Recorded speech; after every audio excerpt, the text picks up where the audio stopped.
Good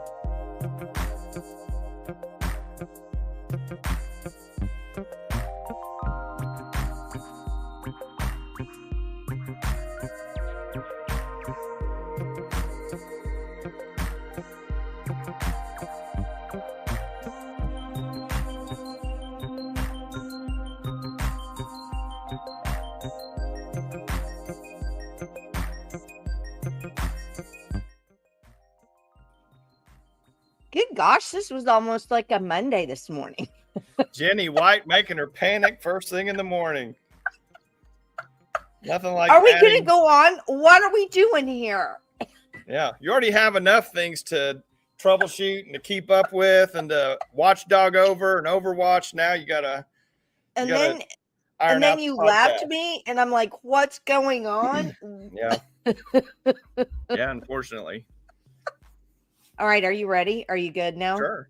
Okay. Sure. All right. So I was dying laughing because you and Dr. Pellam are like, "Oh, where'd you grow up?" So we can do all of that in a second. But I did want to mention. No, we don't even have to waste time. I just wanted her to know that I grew up right there where she basically lives. We have the same stomping ground, just probably 20 years apart at least. I just think that's amazing. Yeah, I mean, it's always like that. You're just like, small world. Yeah. Okay, well, so guess what I did yesterday? Love it out there. Guess what I did yesterday? What? I went to Costco. Okay, so guess what happened at Costco? What? Zombie apocalypse. Why, toilet paper was gone or something? Oh my goodness. So anybody who's watching this morning, can you please explain to me why toilet paper? Oh, really? That's all I want to know. I did it. I nailed it. Why? Well, because we've got all these strikes, all this stuff going on. You're missing my whole point. So, like, your whole concern, if the zombie apocalypse actually comes, and your whole concern is that you're not going to be able to wipe your posterior. Really? Yeah. That's it? I mean, that's pretty serious, Jenny. I mean, I'm absolutely dying laughing. Well, that sounds like first world problems. That's a first world problem there.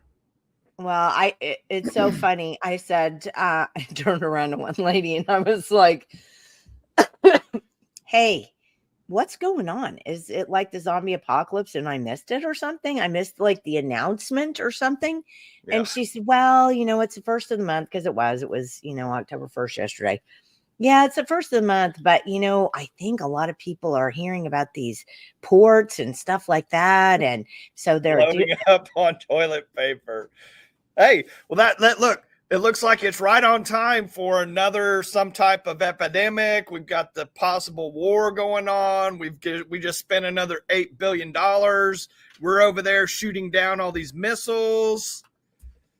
It just sounds like it's all just getting queued up. We gotta without a crisis. Remember we did our oh, I know.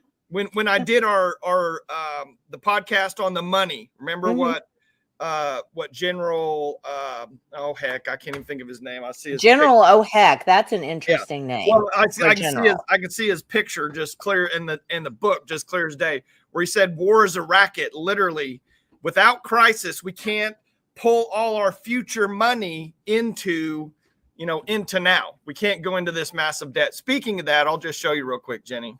Okay, but hold on before you do. Oh, you want to finish your toilet paper story? Go ahead. I'm seriously about to cry.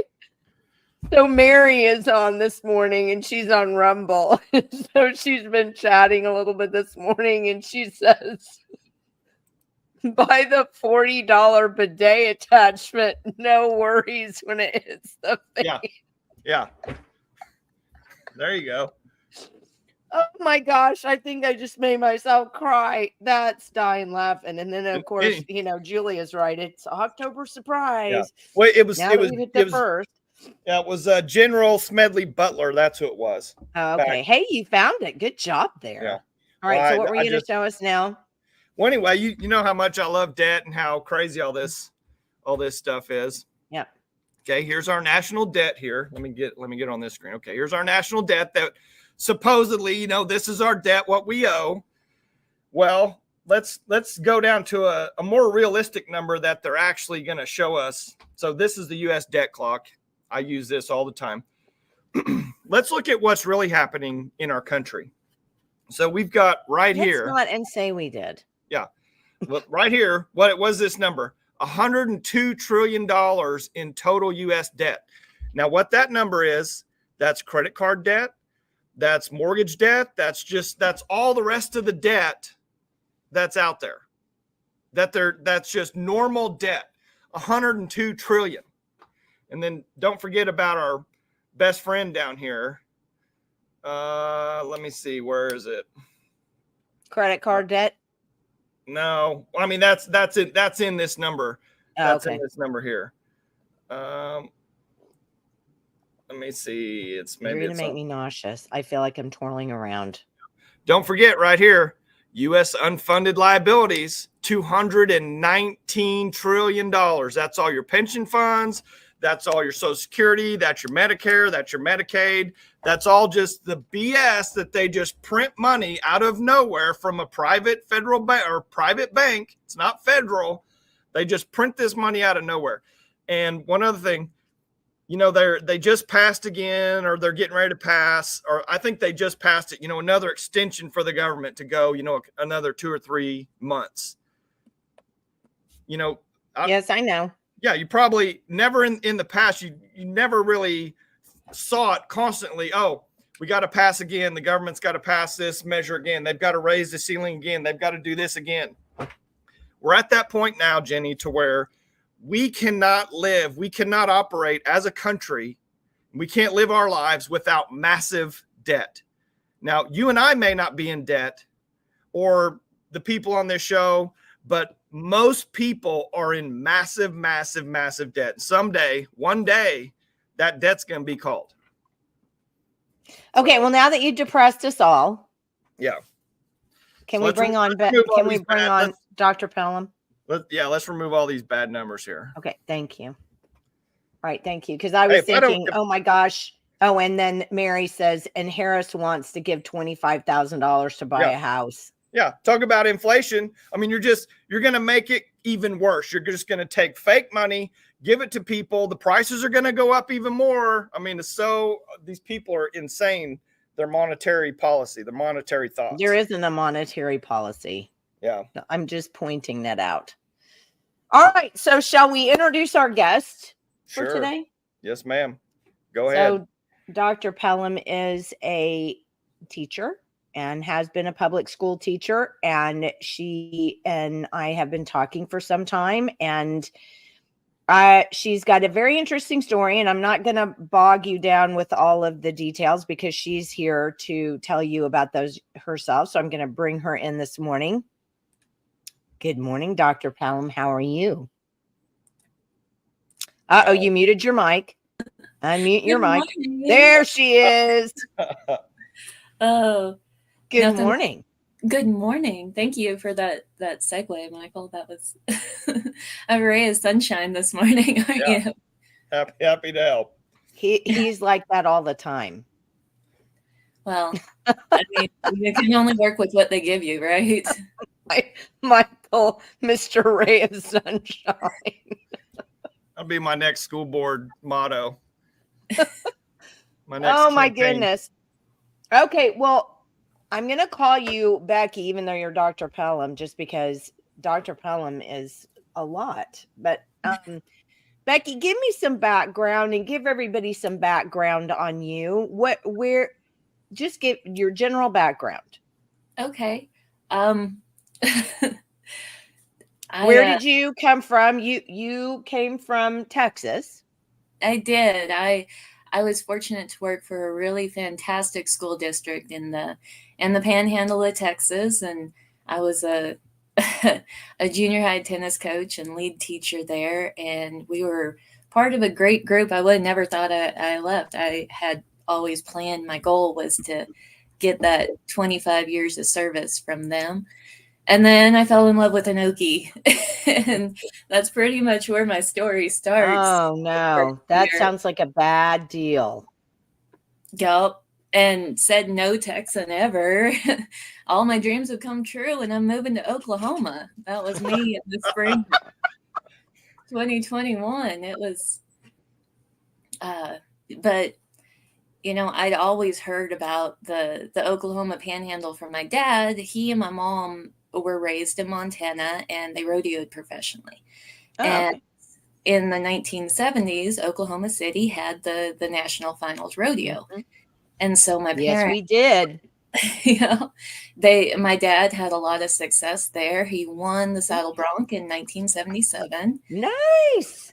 Yeah, and he had really good friends up here in the Panhandle. They were in Beaver County. And since I've moved to Texas County, I have learned there's a lot of differences in Beaver and Texas County. But he always... Michael could agree or disagree. I don't know. Yeah. I'm all Texas County. You know that. Okay. All right. But then if you compare the schools in Beaver and Texas County, they tell a very different story. Really? Yes. But, you know, like Michael said, all about Texas County, OPSU's here. I was so excited about that because the F hours and the program they've made is phenomenal. And the Okie I fell in love with went to school there. So all I heard were all of these amazing things. And then we just found our dream property. And so everything just came into place. And I had finished my doctorate shortly before we found this little ranch that we bought. And now, what's your doctorate in? Educational leadership.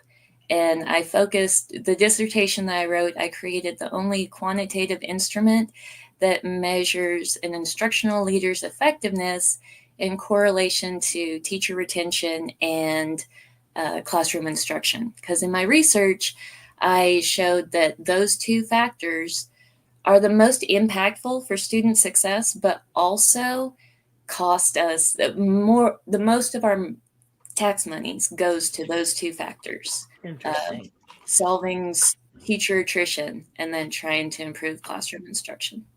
Interesting. Those are true assessments.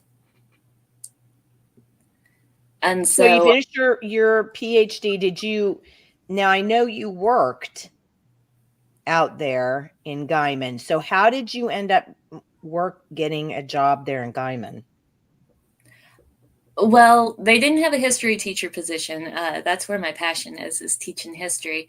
But they had an instructional coaching position. And from my research, I had determined that instructional coaches can be the most impactful person in a school system.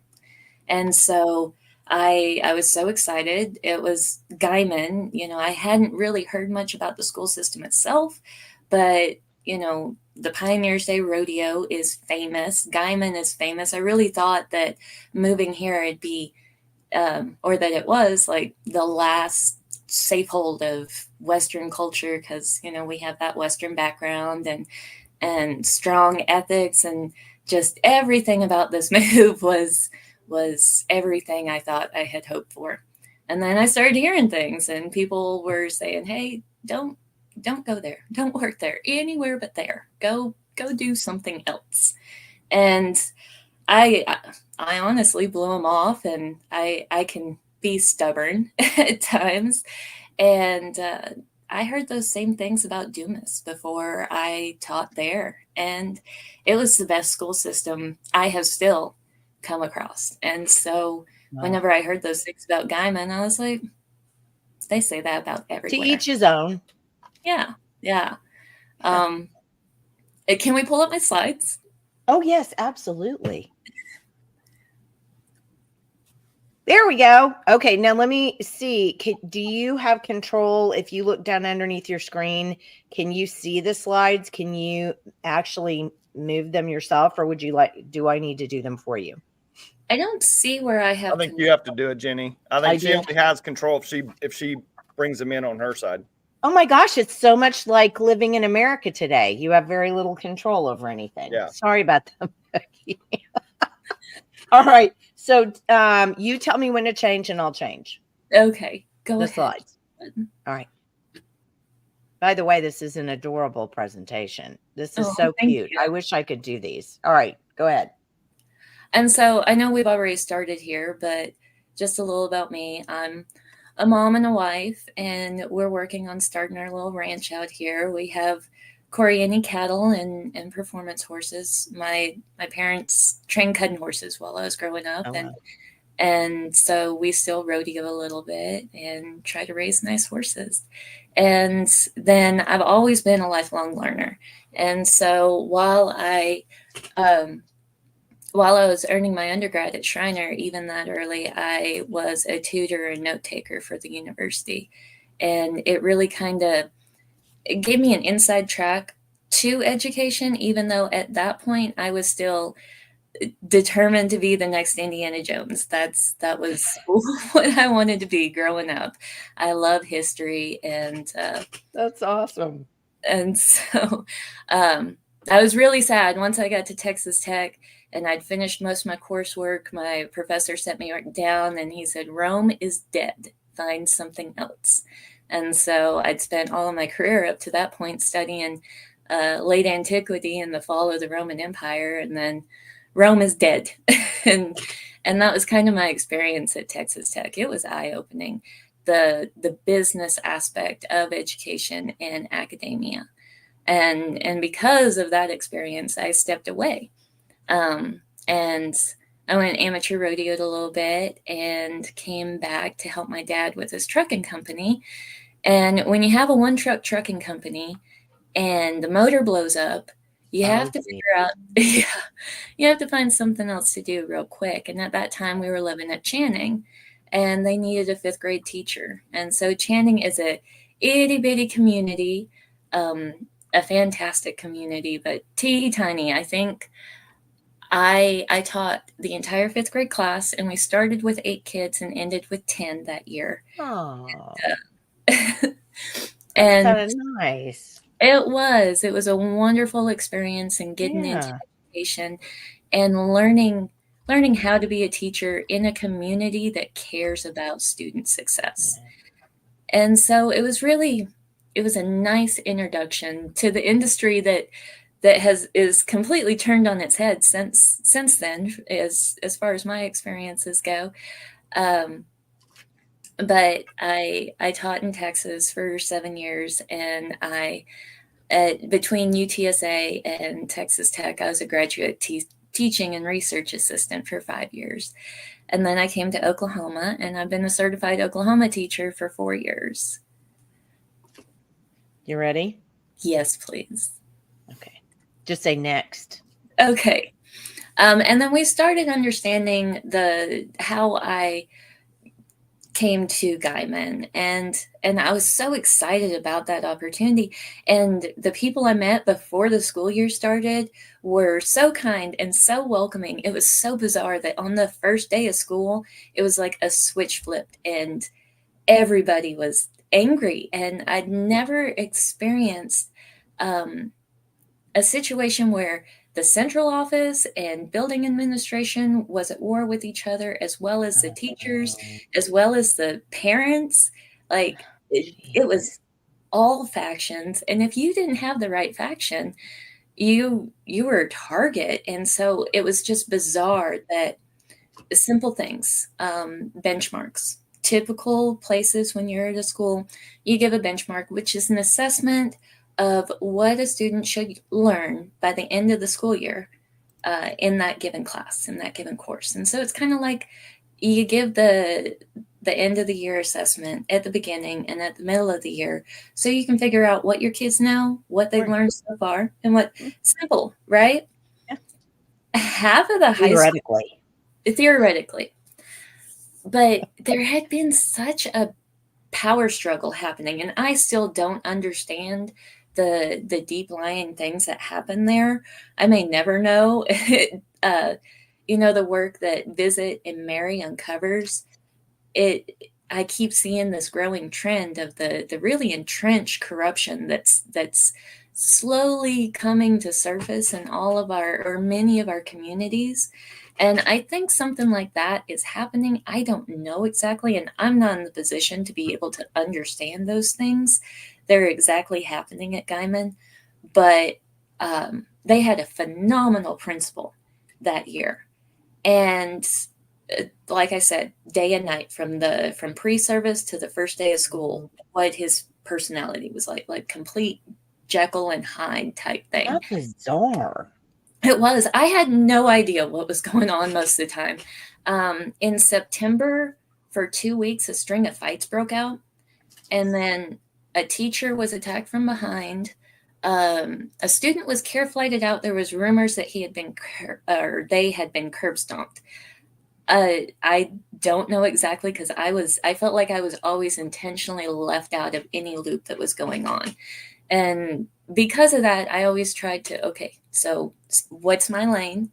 My lane is to help my teachers teach. So what are we teaching today? Well, it's hard to focus on that whenever all this chaos is surrounding you. And so the principal resigned by the end of September. 2 weeks later, right before fall break, everybody learned the high school was going full remote for the entire second quarter. Not because of COVID, because the boiler needed replaced.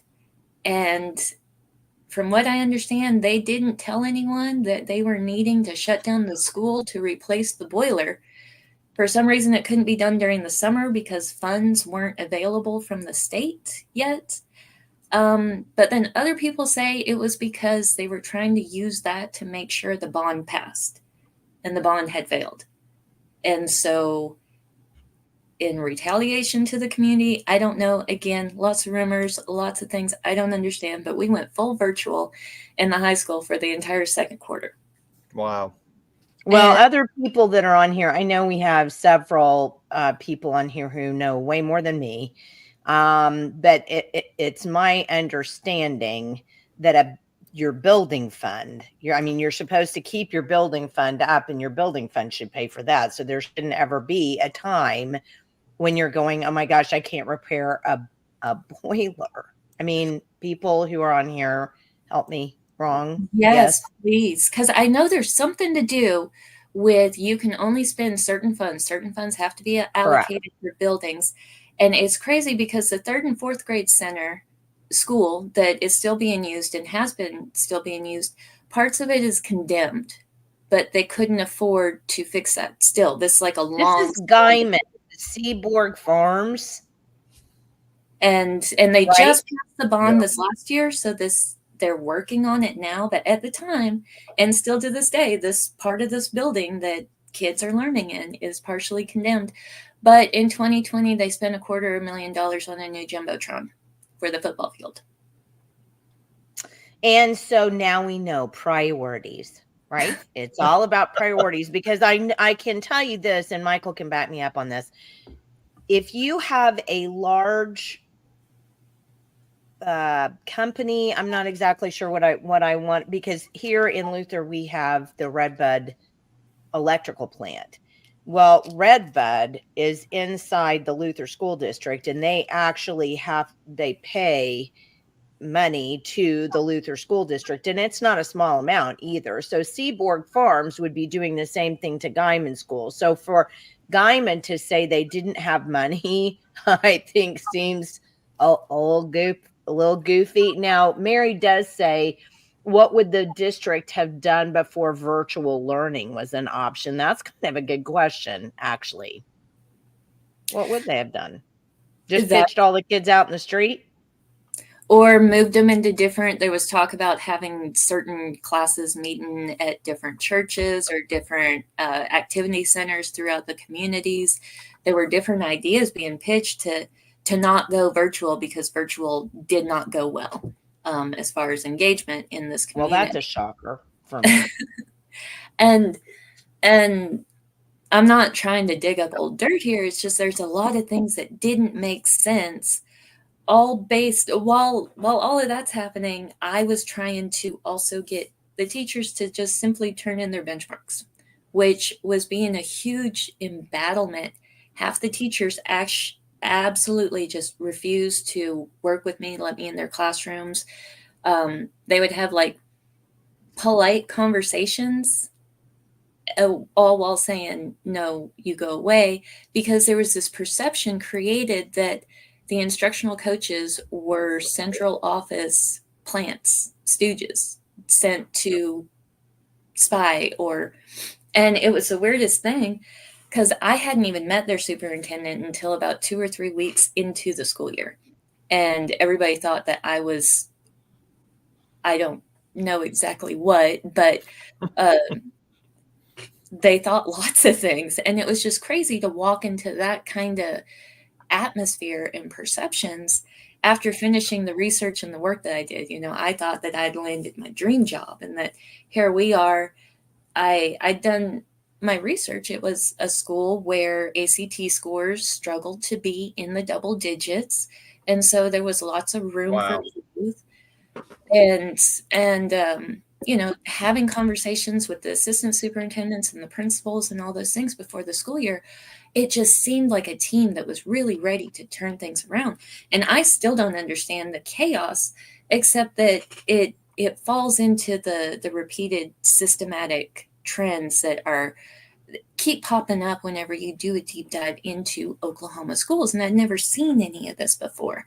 I also had never seen where half the teachers absolutely refused to submit any benchmark scores.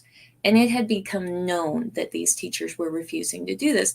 For some reason, these were the same teachers that every time the superintendent was in the building or at public gatherings, they were right there with her, acting like they were besties. Yet they refused to turn in these scores because I was a central office plant and just trying to spy on them. And so what were there any repercussions to them not turning the scores in? Like you would go to do your job and then they would just refuse. And then what would happen? You'd go tell the principal or like, what was the process there? I told the principal, I told the superintendent, and they refused to, like, these people were untouchable. It seems like. Were they all like senior, tenured, like longstanding teachers there or? Some of them, like the core group that acted really close with the superintendent, and then the others were just people that followed their lead. Wow. And it was so bizarre because it was becoming a thing. Other teachers were talking, they were talking to parents, they were talking to, because what it essentially does, and this connects with the state tying accountability funds to state assessment. If you're not giving those assessments in fidelity, it doesn't just mean that this class that didn't submit their assessment is inaccurate. It invalidates all of them.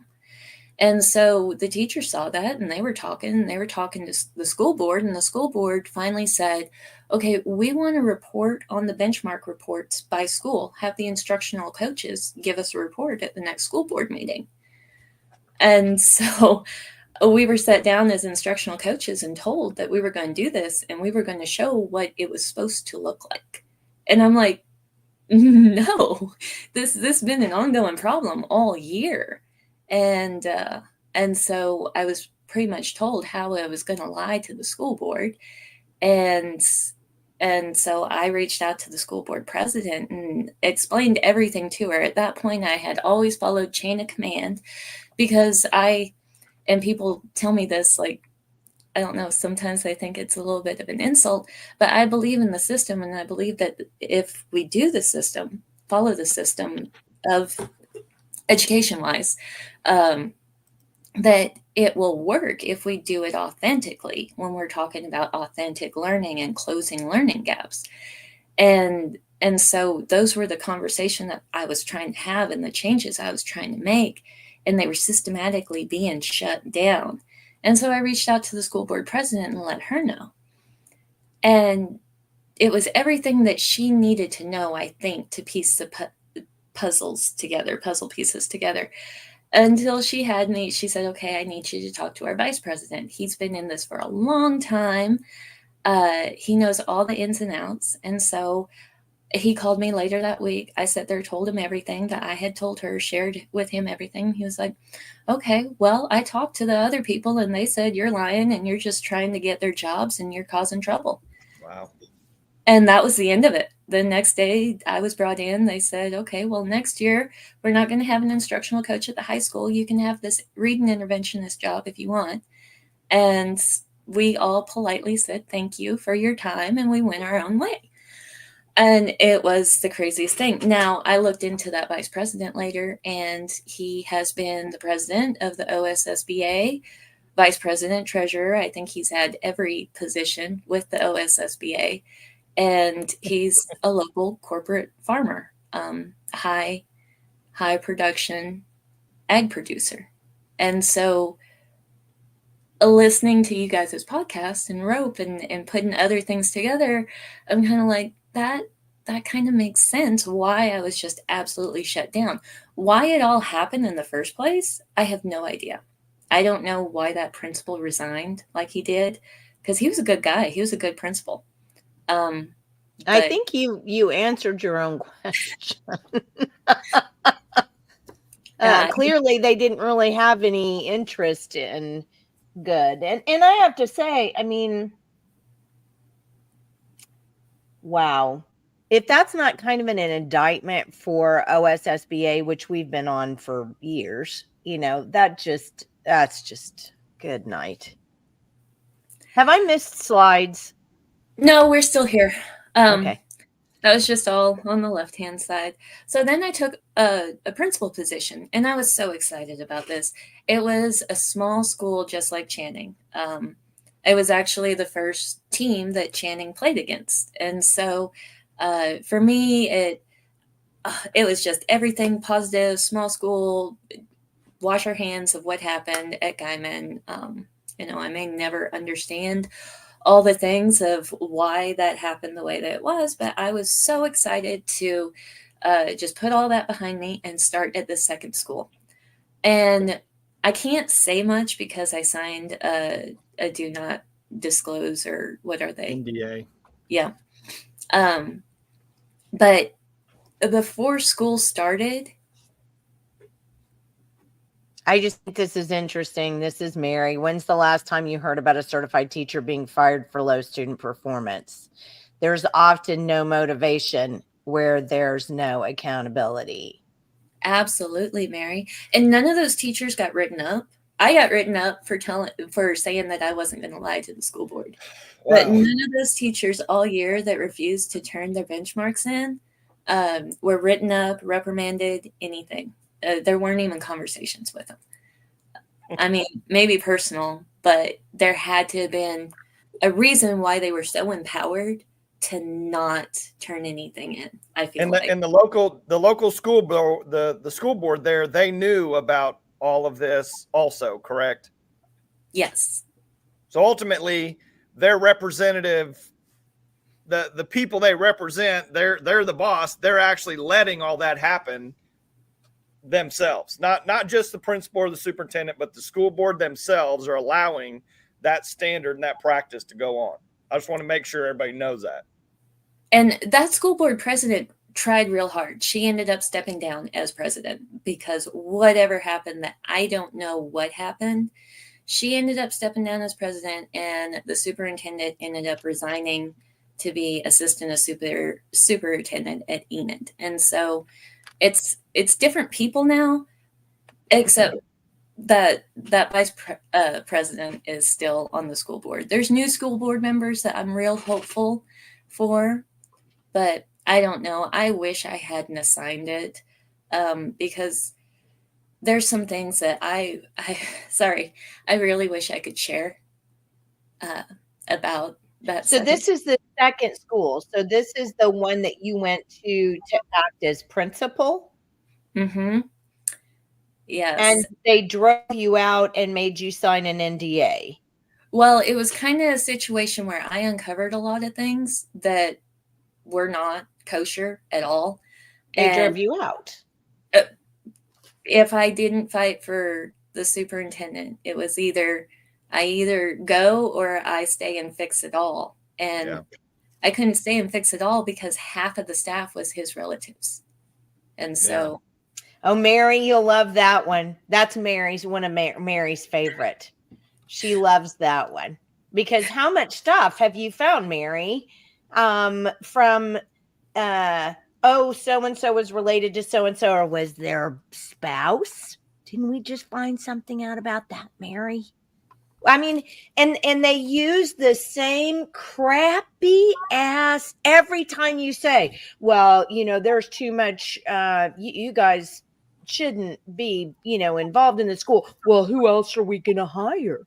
There's nobody else. We need to get an exception so that I can hire my cousin and then my cousin's wife. Oh, and my wife and we have the same thing that happened in Luther here some years ago. The superintendent hired his wife, put her in. She didn't even have any credentials for the job he created for her, and then paid her $65,000 worth of taxpayer dollars a year. So, I mean, I wish I could say that what I'm hearing from you is shocking, but I'm telling you, I had the same situation as you, which is part of the reason why I left public education myself. I'm like, really? You want me to bust my butt, but then you want to get mad at me for busting my butt and then allow the people who are doing maybe a quarter of their job to, sit on their laurels. I'm done with that. I mean, everybody wonders why we have such crappy public education. That's why. That's the reason why. So they drove you out of this little school, made you sign an NDA, and Whitty asked, why do they even allow that in public education? I don't understand how that can happen, because it's a public institution paid for with taxpayer funds, which makes you ultimately transparent in anything that you do, because public record, right, is on your side. How can they get you to sign an NDA? They put a little timer on, okay, well, we'll pay you this much if you just go and don't cause any more problems for us. And we won't cause any problems for you, but you have to sign this. And the school board was 2-2, and I didn't know where that fifth one stood. And I am a newcomer, and after already the stressful and hostile experience at Guymon, and having no village here whatsoever, it was kind of self-preservation. But I regret it. It bought me a semester where I didn't have to worry about anything financially, and my daughter was going to go to that school. And so with all of this happening, all the other schools had started, she would have gone from knowing her teacher, having her desk picked out, having her desk unpacked and ready to go for the first day of school. All of this happened the day before school started. So it was like, you get to decide right now what to do. So Mary just chimed in. There's a loophole that allows the smallest schools, those under 400 students, to have direct familial conflicts of interest. And those familiar, it doesn't even have to be that they're qualified. That if they just make it that they're qualified, all of the staff, they were adjuncts too, that were his relatives. And so, but it was right after Uvalde, and these concerns were connected with those kind of concerns. And so it was real quick that they wanted me to be quiet and just go on my way. And I reached out to OSSBA again, I know, but I reached out to all of them. OEA, OSDE, it really is, Julia. It really is. The only one that helped me was COSA. And COSA helped me by saying, you're young, you have a young family at home, this will consume you if you try to fight it. And so ultimately I chose my family and walked away from that. So COSA basically to take the settlement and leave. Oh my gosh. That's I can't imagine that Ryan's watching this or will watch this, but I think everybody should watch this. I think everybody who is watching right now should send this when it posts after we're finished being live. You should send it to everybody you can think of, because I'm here to back you up, Becky.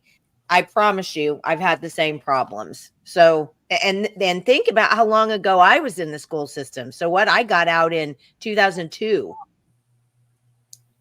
Wow. See, All and right. So, Whitty it's so says, awkward. Oh, go ahead. well, I just wanted to, Whitty says, please know the NDA question is aimed at the school, not you. I appreciate your honest answer. It shows the school is using their power to put you in a pigeonhole. Shame on the school, not you. I don't think she took it like that. You didn't take it like that. No. Yeah, no, thank you for that though, Whitty, because and yeah, they shouldn't do it. There's got to be. And Mary, I'd love to look into that and find out how you can get a public school in Oklahoma to have a teacher sign an NDA. I mean, I'm absolutely, I mean, because don't forget, if the OSDE will just give out anonymous information if the Oklahoma Watch calls and asks. So Yeah. So Mary says the instructional coaching model has often been abused. Shane Merman promoted his remember he was the promoted his coworkers from a drag bar to instructional coaching on an ES. Rebecca's mistake was was actually trying to do your job. I keep falling into that trap. Well, it's not a trap. And the thing that does bother me so much is it's like I said, if you're one of the ones that want to actually do your job and I mean, I can't even tell you what I went through. Well, the school board's going to call you in and the school board is going to do this. And because the parents say that you're just too hard. Wow, isn't that weird? So wouldn't you think, oh my gosh, this is great. I have a school where a teacher actually cares. And I mean, when I say actually cares, I was there at 7 o'clock in the morning. I didn't leave until 6 o'clock in the evening. I had a classroom that was full of animals and fish and plants and everything else. And I mean, it wasn't like I just came in. I mean, I was constantly on the job. But you know, if they don't like you, they'll get you out. They'll get you out. And they'll make it so miserable for you that you have to leave. Well, and I'll just chime in real quick, Jenny. When I ran for school board, you know, there was a ton of teachers that hated me and a ton that supported me. And all the ones that supported me, they're like, yeah, we support you. We can't verbally, we can't come out, we can't say anything, we can't post anything. We're 100% behind you. And I'll tell you, Jenny, I had multiple teachers literally text me or call me or what, you know, on their lunch breaks or whatever little lunch break they actually got. But they would tell me that if you don't win school board, I will be quit. I'm retiring, you know. Yeah. I can't tell you how many. There's a large number of teachers that literally told me that if you don't win and we can't change things in the school the way that this is going, we're out of here. And that's the problem is real teachers like you, Jenny, like Dr. Pellam, like all these old school real teachers that really know how to teach, that love kids, love education. They're all been completely taken out of the education system. Well, they just make it it's like Becky said, Dr. Pelham saying, they just make it miserable for you to say. I mean, they browbeat you, they put you in crappy positions. They do, I mean, they don't support you, they don't do, and then you're just like, well, what else am I gonna do then? I mean, I can't just sit here and bang my head bloody against this wall all day, every day. I mean, it just is what it is. Okay, we've taken up enough of your time. Dr. Pelham, please continue. Well, and Michael makes such a key point about the teachers that are leaving in mass exodus are good teachers. And that should be a sign right there of ways that we can do things better. And I'll talk about that later, but it's so, these things shouldn't be happening. And so that's why I'm sharing them. I'm not trying to whine and like, oh, look at all this stuff that I went through. It's that this should be the exception and not the rule. But in Oklahoma education, you can go to any school, talk to any teacher, and they probably have one of these stories. And that shouldn't be what we're doing to our professionals. But going back Well, to my story, especially when they complain about results. yeah, exactly. Especially now that we're tying so much funds to results, you can't do both. And so, after leaving that second school, I pretty much had a semester that I was able to focus on my daughter's education. And if it wasn't for finding out about virtual charter schools, I would have homeschooled her. But right and then is when the K-12 stride commercials were just everywhere. And I don't know, that might have just been for me and my phone listening to me. But we found OVCA, and it was wonderful for my daughter. She is extremely dyslexic, and so we had been going through trying to better understand reading difficulties. And so while all of this is happening, I'm trying to help my own and get through this. And so that semester was wonderful for me. I was able to focus on her education and see OVCA uses an awesome curriculum that is targeted to identify and meet kids where they're at, and it's engaging and fun, and she did really well with them.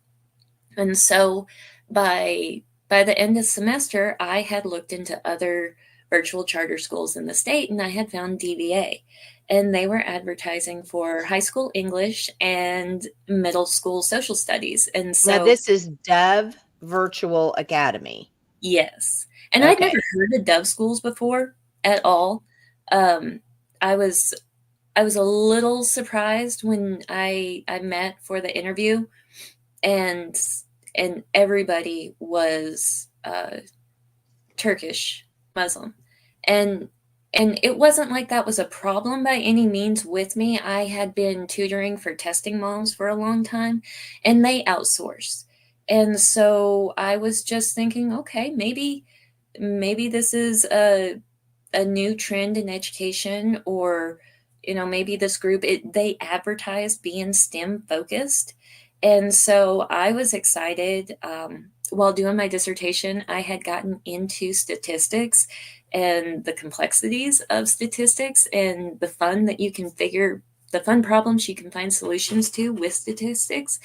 So I was actually excited about maybe getting to have those kind of STEM-based conversations and questions until I started.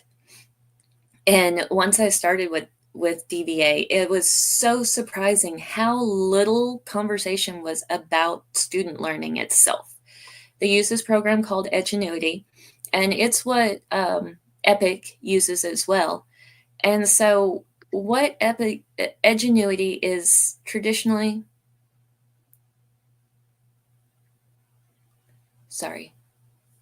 has set the example using NDAs. His state school board approved a $33 million contract with NDA. Now, what's NDA?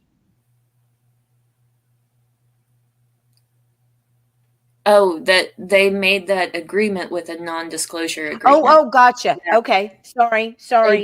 Well, didn't they just do that with all the teachers working on the social studies standards as well? Like they made everybody sign an NDA whenever they saw. No, I didn't know that. Yeah. And so I just figured that they're using them a lot. Oh, wow. I had no idea. And then Julia, I don't remember what bill. You'll have to help me out a little bit. Well, I want to chime in real quick, Jen. Don't forget, in Oklahoma, you literally have maybe 2 or 3 law firms that literally represent all of these schools. So when they figure out how to get away with something at one place, they're going to just implement that across the board. And you can't share your story so that they have that information. But of course, but the curriculum at DVA was Edgenuity, and Edgenuity is a credit recovery program. So say you have a 20-year-old senior that just needs his GED. you can sign them onto this program and they can go through all these courses within, depending on how hard they work, 2 to 3 weeks or 2 to 3 months. But it's specifically targeted as credit recovery for alternative education.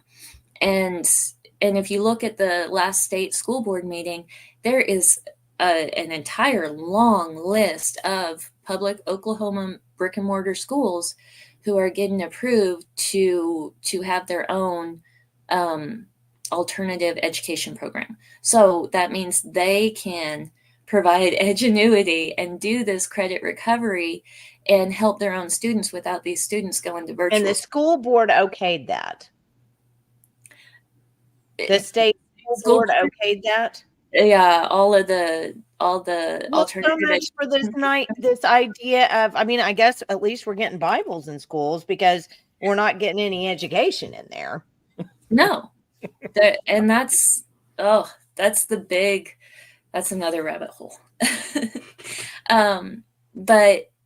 And so coming into Dove and then seeing that curriculum, it was really sad because I had seen through OVCA what awesome curriculum could look like for these virtual schools.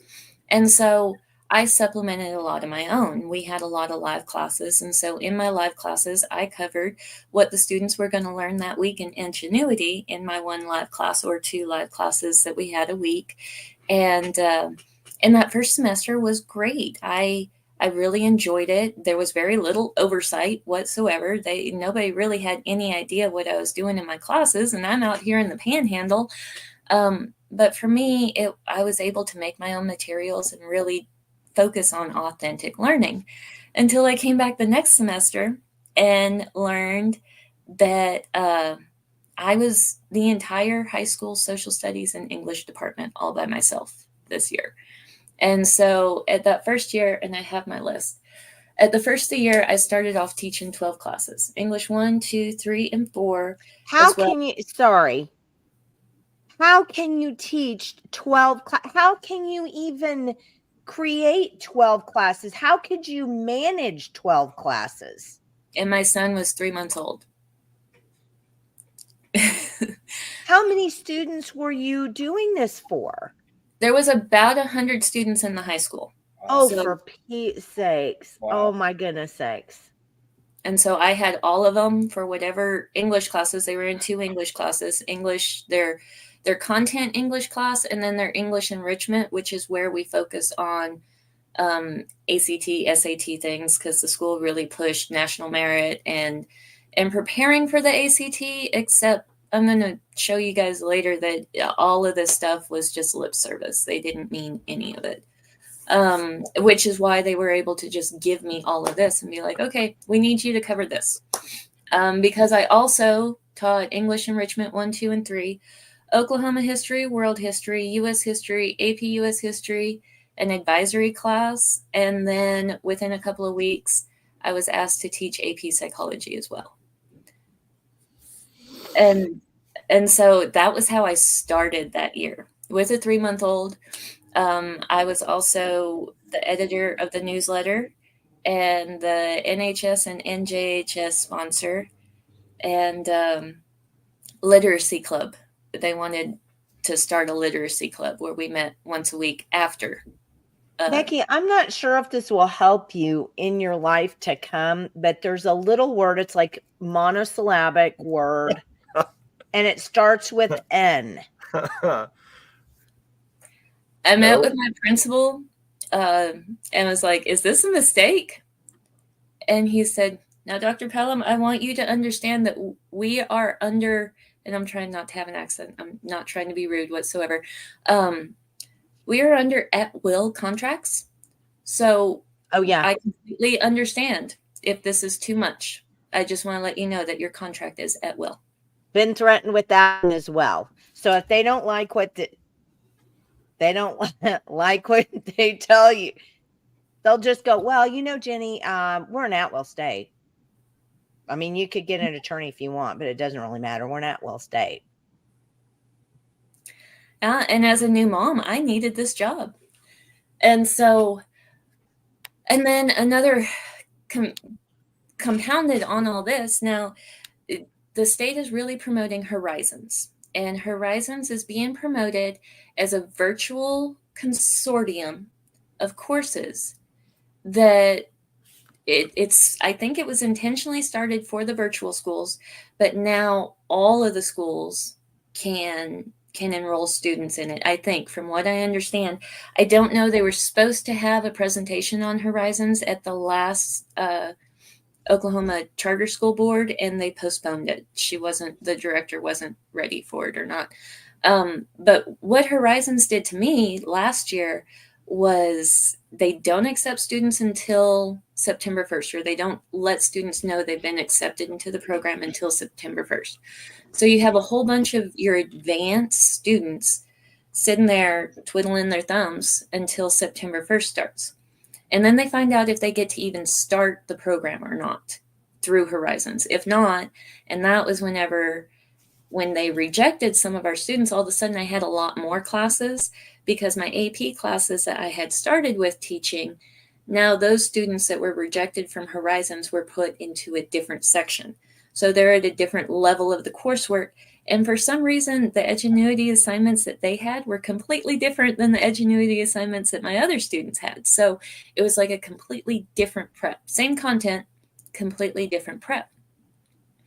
And then Horizons accepted our very top of the top students, who, as the semester continued, I really questioned the support and engagement of Horizons, because all but 2 of those students requested to come back and have me as their teacher for AP because they just didn't feel like they were learning anything. Horizons is getting a lot of state tax dollars to run and function. And for me, what they were doing to our students and having our students say they're not learning, they're not even able to talk to and engage with their professors, and then coming back to me, I ended up having 26 different courses when you're counting all the different AP preps, because the students were at different levels. Another thing that compounded that was after Christmas, and I'll share what the principal said as his reasoning for this, we all of a sudden had an influx. I'm talking about 20, 25, 30 students that were being added into AP classes that would not talk to me, would not turn anything in, would not complete any coursework. And I finally reached out to the principal. It was like, I am killing myself trying to get a hold of these students and these parents. What do I do? He said, oh, no, don't worry about that. See, all the schools this time of year play this little game where we try to steal as many students from each other as we can so that we get our enrollment numbers by the end of the school year. And that is what our calculations are factored off of for next school year.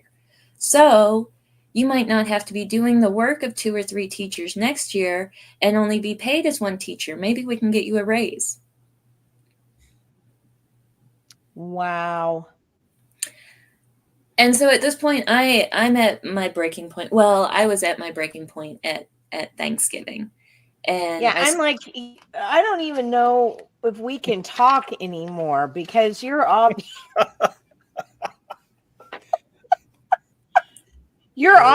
willing to put up way more than me.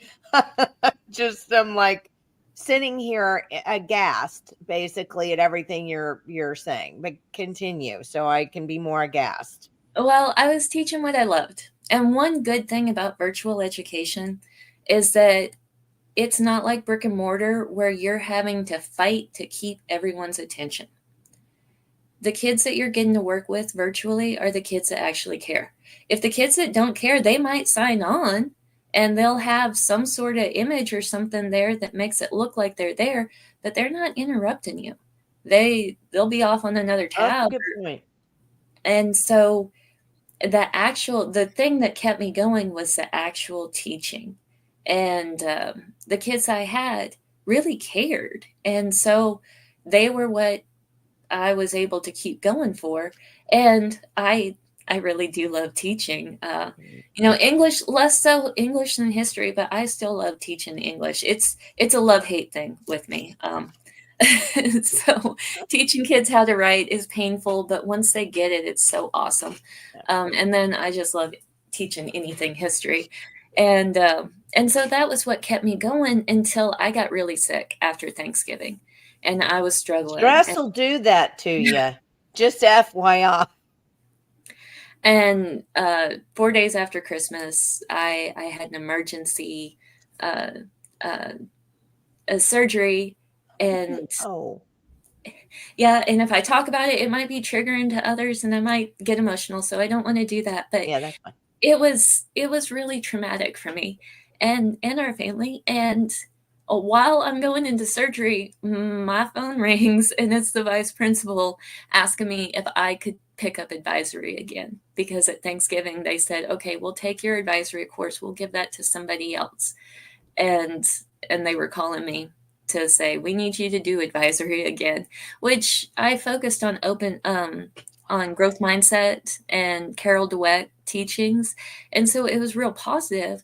But when you have that much other things going on, that one extra course was a lot. And so it was real helpful when they gave it to another teacher, and the way that they gave it back to me, like on one phone call, it's the principal, we're going to send you all this food, we're going to send you what is it, Grubhub. We don't have any of that in the Panhandle, but he was trying to make all these offers, and I'm like, okay, that's great. Can somebody just cover my classes, because we go back to school in a couple of days and I need some time?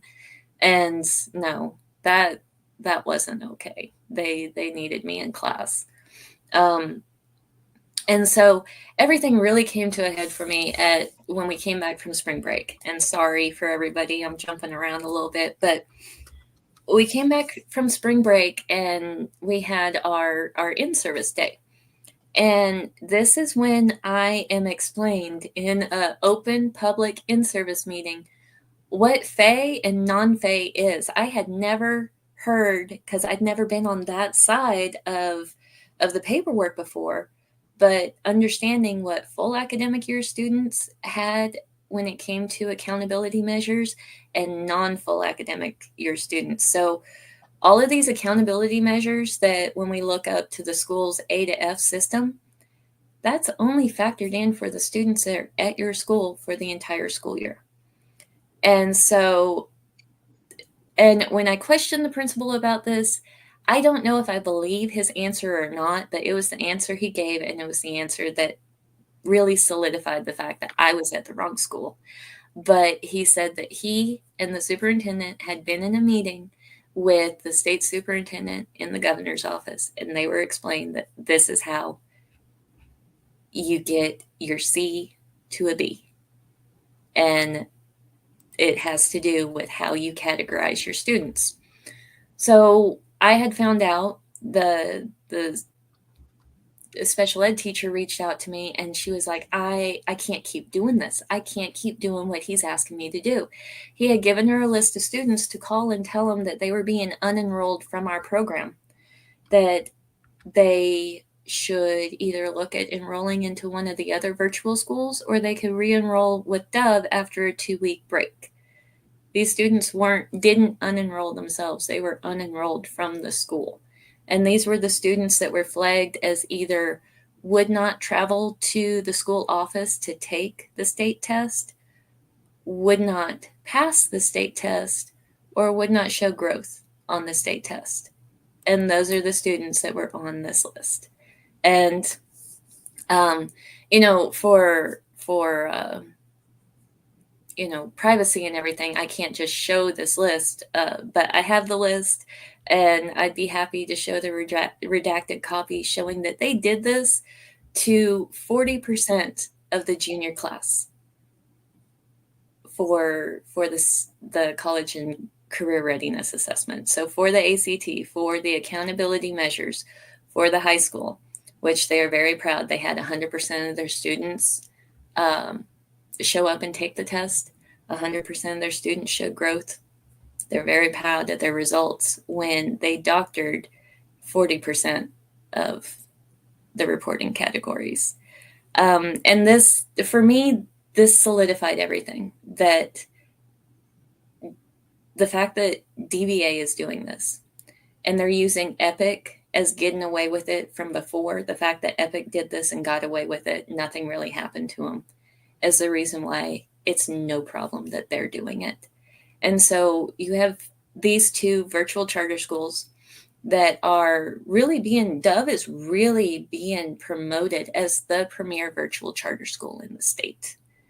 And there is no conversations about authentic learning. The amount of plagiarism that was happening in my class, I spent a lot of my time emailing students and parents saying, hey, this is directly plagiarized. Or the amount of students that just wouldn't turn in writing assignments at all. It was. So here's your comment from Mary. DVA cracked the money code after 2020-21. Since then, they've tested 100% of the students allegedly by unenrolling students during testing. Even with that, 18% ELA and 10% math proficiency. I want to get an attorney and start suing the State Department of Education for malfeasance. Because why do we have a State Department of Education if they're not going to be policing any of this stuff? Then what exactly is their point? Are they just the arm for doling out federal funds? Is that their whole freaking job? I mean, that's what they did last week, right? The reason why they want you to sign NDAs is because nobody wants this stuff out there. Nobody wants that. Nobody wants them to tell their little stupid secrets of the way they screw over the taxpayers to get more money, and everybody falls for it. The legislators fall for it every year because they're scared to death of these educators that would rather cheat the freaking system than educate kids. It's just mind-boggling. Because and the proof is there. I mean, look at the results. Look how bad Oklahoma is in education. Look at less than in some of the best school districts in this state. Look at how less, 50% is barely proficient. If you go outside into these rural communities, you got 10 and 20% that are proficient. It's insane. Well, let's look at that. Jenny, can you go to slide 5? Sure. And click on the storm cloud? Maybe. Yep. Yeah, if you click on the storm cloud. Oh. No, it won't click. Aw. Because it's in a PDF, probably. Oh, well, I'm okay. sorry about that. It's just a format issue. This will only pull up as a PDF, and it won't, it won't do that. That's okay. Let me So grab what does this say up there? Well, it's this website that, let me grab it real quick and give you the link. Is it 74? Yeah, it's that website I sent before in the email. You told me about that, so I got it right here. So let me throw it up here so everybody can see. It is so awesome. Whenever I found this, I was like, oh my goodness, this captures everything. So okay, so how do I work this? If you put in Oklahoma there where it has to drop down for Ohio. Okay. What's this website, Jenny? It's the 74. You can see it up here in the corner. See? Like the 74.com? Yeah, well, it's actually the74million.org. The 74, and it's 74million.org. So this shows the reading proficiency rate of Oklahoma school districts, and you can hover over the gold ones are outstanding districts. And so it shows you, and this is reading proficiency. They don't have math, but you can see in Oklahoma in 2002, that's what these results are from. Our reading proficiency is, if you compare it with Texas, it's drastically different. Texas is about 40 percentile points above what this graph is showing us. So let's just point to this one right here. This is Chisholm, and 68%. So that still means what, 32% of kids aren't reading proficiently. That's pretty horrifying. Yeah. And that's one of the highest. And this is Oakdale. Oakdale is one of the richest places in Oklahoma. And they only have so here's a point. Here's a point. So all of you people who buy into this absolutely ridiculous nonsense of more money equals more and better results. Here you go. Here's Oakdale, one of the ritziest, most expensive places to live in Oklahoma, is certainly proper outside of Nichols Hills. 64% proficiency in reading. You're getting a bunch of these people who are going to be going into Chamber of Commerce, jobs, and they can't even read. I mean, so don't tell me, do not tell me that money has to do with results, because that's all crap. Yeah, because you can, if you go over to the right and the yellow dot at the top of the right, they have a almost 30% poverty rate, and Magnum. Yep, and they have 65%. Yep. But I mean, still, nobody's even into 70. This is gold, and it's Frederick, and they've got not even half of the kids. I mean, honest to pearl, this is just nuts. And so we know that Oklahoma's at the bottom. It's been 49th, 50th, depending on, which statistic you're looking at. And so if we look at Oklahoma's trajectory here below 50% down to, 23%-ish, that's where our little line takes us. You can look at almost any of the other states, and we have the same type of poverty rate. But if you go to the drop down and click Texas, it'll take us on a completely different trajectory. And so it's... Oh, wow. Oh, wow. Look at that. Okay. It's locked up. Hang on. It's decided. What's the little one? Once you go to that 74million.org, where do you get that graph? Because I'm on the website. I just want people to be able to get there easy. Do you know off the top of your head? It's the 74million.org/article/switch school districts. Here, I'll just do this. Well, it's because it's having which school districts do the best job of teaching kids to read? Yes. There you go. Here it is, right here. So it's an actual article that they need to look at. Mm-hmm. Correct. So there you go. And you talk a lot about what Ohio schools are doing, but I didn't think we wanted to talk about Ohio so much. Well, and we can't do anything with this one. It's for some reason it's hung up right now. I think Oklahoma broke it. It does that. Oklahoma education broke me for a little bit too. So. And I think that's pretty much what happened. Oklahoma broke it. So people, if you want to go there, there's your link, and you can go there and look at it and pull the menus down. But it's let's get back to your presentation. Well, just real quick, since you mentioned Ohio, I just happened to pull it up. Becky, I mean, you're looking at reading proficiencies at like 90%. In Ohio? 80 and 90%. Okay, but I'm wondering, though, how many of these schools are cheating? Because you and I both know, all of us know, anybody who's intelligent anyway, sorry, I'm going to say that. Anybody who's intelligent knows that if you give anybody a benchmark and you say, meet this or else, we'll take your money away, it's cheat to rise. Cheat to rise. Yeah, but there's a ton of districts, there. And even I'm just looking below the line. Even just below the line, they're still at like 65, 70% just below the line. Oh, and Dove's good attendance rate. This is Mary. DVA's good attendance rate is dismal at 77%. The state average is 99, yet they tested everyone. Good point, Mary.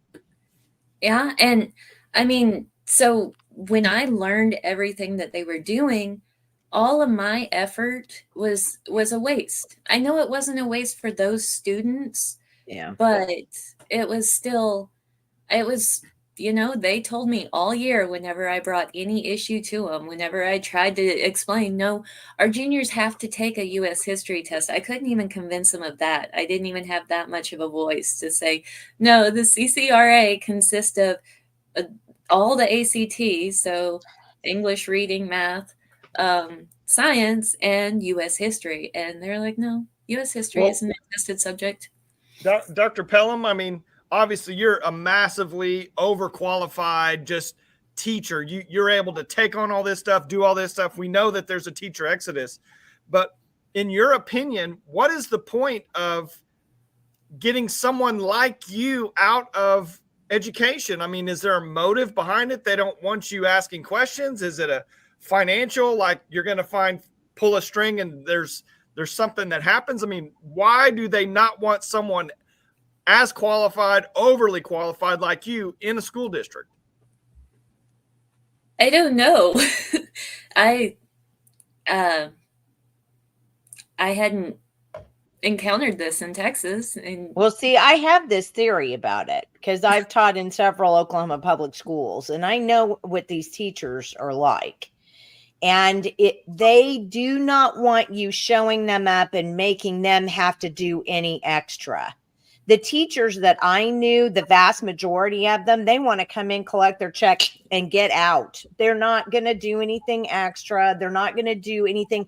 And if you go around and you're showing them up by actually working real hard and you're there, it makes them super uncomfortable because they're like, I don't want him. Well, and then he might ask me, the principal might make me want to do that. I mean, sorry, teachers. I know there's some good ones of you out there and you have all my love and all my appreciation, all my respect. The rest of you suck and need to get out. See, and those kind of people I annoy. I really do, because and that's exactly what I'm saying. You annoy them because you're going to show them up and they may, and they don't want to get caught doing the bare minimum or even cheating or whatever it is that they're doing. So that's the reason why they don't want those of us who really want to do a good job in there. And there are more of them than us. And so what they do is they backbite you. They put rumors out about you. They talk bad about you in the teachers, whatever room. It's the Mean Girls Club. And that's exactly what it is. And everybody who's a good teacher knows what the Mean Teachers Club is. And that's what they do. Do you think this goes back to just the general, like OSSBA type of training and ongoing education kind of stuff? I mean, because like, for example, Becky said there was an excellent principal or superintendent or whoever, at Guymon that literally left. So it's not so much, I don't know if it's I always want to blame like that it's it's just a complacency in administration, but maybe it's not. Maybe it truly is like a gang of these teachers organized that literally just control these districts. It absolutely is. And here's the way that you know that that's an absolute fact. How many good teachers are organizing to go up to the Capitol to say, hey, help us out or anything else? But no, you have those crappy teachers that are out there organizing, going to the Capitol. You need to give us more money. You need to give us more money. Blah, blah, blah.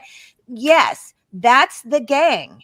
And it's this Marxist, it's all from the Marxist perspective of public education and what they teach these teachers and what the OSSBA, does. It's all about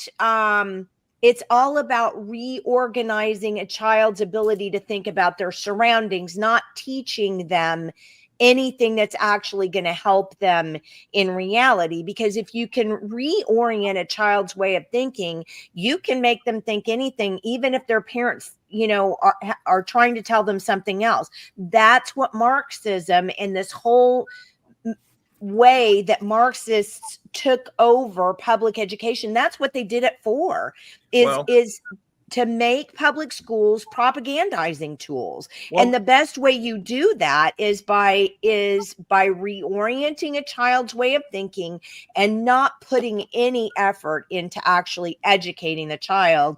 And Linda says, ideology from the UN, federal government, Joy Hoffmeister, the ESSA plan, teacher to be the guide on the side, not the stage on the stage. The prime example is Tulsa Public Schools. Exactly. And if you looked on that 74 million site, Tulsa Public Schools was all the way down at the bottom. They had a 14%, even probably with cheating. They have 14% reading proficiency. Well, There you I go. want to give just one more little anecdote into what you just said, because it just hit me. You know, when COVID happened and I was hammering the local superintendent about shutting the school down and doing all the stuff and the masking and all the stuff. This literally went back to masking the first time. When I met with her in person, this is superintendent at Guymon Public Schools, Dr. Grunwald, and I asked her about the masking and why they're doing it the way they're doing and not allowing parents to decide, you know, what's best for their kids. She literally told me the words out of her mouth. And I probably have this recorded because I recorded all my conversations with her. She literally told me that it wasn't up to her. The teachers forced them to do it. The teachers said, if you don't shut the school down, we're not going to come. If you don't mask the kids, we're not going to come. I mean, she literally told me that. But you know what? I do think that there are so many teachers, that whole teacher gang. I'm just going to start calling them a teacher gang. I mean, the Venezuelan teacher gang. No, sorry. Anyway, it's that teacher gang. They're so, they're all activists, and they'll scream and yell and push you into a corner and, you know, all of that kind of stuff. But the point of the matter is that Grunwald, just like any superintendent, the board has the last say, but the superintendent, there is no board that has a backbone that's going to stand up against these super gang teachers, because they're all scared of them. They're a bunch of baby weenies. And it's the same thing. And that's what COSA pumps up. COSA pumps out a bunch of baby weenies who are, you know, oh, we'll just cave to them. It makes your life so much easier. And then OSSBA teaches them how to be a gang. So it's like, where are you going to get it in edgewise? I definitely didn't figure it out. But going back to what Michael's question was, if we go back a slide, I was trying to understand it too. Because once I found out, and if we'll zoom into the infographic there on the side, when I have a problem, I want to understand why. Why is all of this happening? And so I went back to my, and I sent this separate as well in case. But I went. Yeah, hold on just a second. I've got it. Let me open it. So you keep talking while I open it. So I went back into the history to try to understand all of this stuff. And what I find is pretty much since the late 1950s, where governments take a report about education and use that as a reason to dump a whole bunch of money into education, when the report, when you go back in hindsight and look at it, it was propagandized and manipulated to start with. And so the first of these reports is, and I'll pull it up here so I I'm getting it. Hold on just a second. It's just taking me a bit of time because you have to, anyway, it's just taking me a bit of time. Okay, window. Got it. There we go. Okay. Go. Oh, she's frozen. Yeah, I think she froze. She's frozen in space. Okay, well, we'll start. So she's got, actually, this is quite the nice little infographic. So federal education spending by presidential terms. So there, are you back? Her video's not back, but maybe her audio is. She may have to go out. Sorry. Oh, there she is. Okay, now she's coming back. Okay, so go ahead. So my research showed that if we go back to 1958 and the launch of Sputnik, Eisenhower then followed up with the National Defense Education Act. And that's where we start putting federal money into K-12 education. And so the numbers I have here, the actual number that they spent in 1960 was $400 million. And then I've adjusted this and put the gross domestic product from then to now. I set them like equivalent fractions and then factored in for inflation. And so if we put the same amount of money that they put in 1960, that would equal $3.9 billion now. Mother of pearl. And so I just wanted to explain the numbers that I have here, because there's lots of numbers and percentages here. I also gave us just the raw percentage of the GDP. If that's, Michael, I was trying to make it where whatever way that you wanted to make it fit for finances, that you had options. Yeah. And so Kennedy continued, but then we know what Johnson did. So for Kennedy, he didn't add much more. He kind of still focused on higher education and research, but then Johnson had them complete what was known as the Coleman Report, and that's the equality of educational opportunity. And it really highlighted that educational disparities were based on society and needs. Yes. And so it was all poverty. It was a reaction to poverty. And that's where we got the Elementary and Secondary Education Act. Johnson, big 2 thumbs down and up, just for good measure. I had the best experience at UTSA when the provost stepped down as provost to take on this research project to understand how the charter for UTSA happened. And it all has to do with Conley and Johnson and a whole bunch of hinky stuff that the school didn't think I'd find. They just told me, go read all of the newspapers that we have in our library from this year to this year. And it's Texas small. Oh, the drama. It was great. I wasn't. Oh, well, he was semester. He was a horror show. He was a bigot. He was the worst. He was, but he instigated this, and that's where we start using the ACT to decide how smart our kids are. Precisely. And so we just start dumping funds into this, and you can see how it just keeps growing from there. He was at 4% GDP and $3 billion annually. And then Nixon continued. Carter established the department, the Federal Department of Education. And yeah.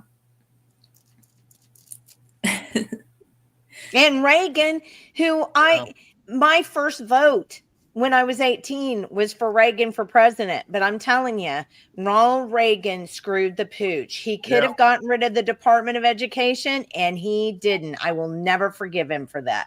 All of my research shows, and it might be propagandized and biased, but it shows that Congress would not let him, that he proposed it, that it was...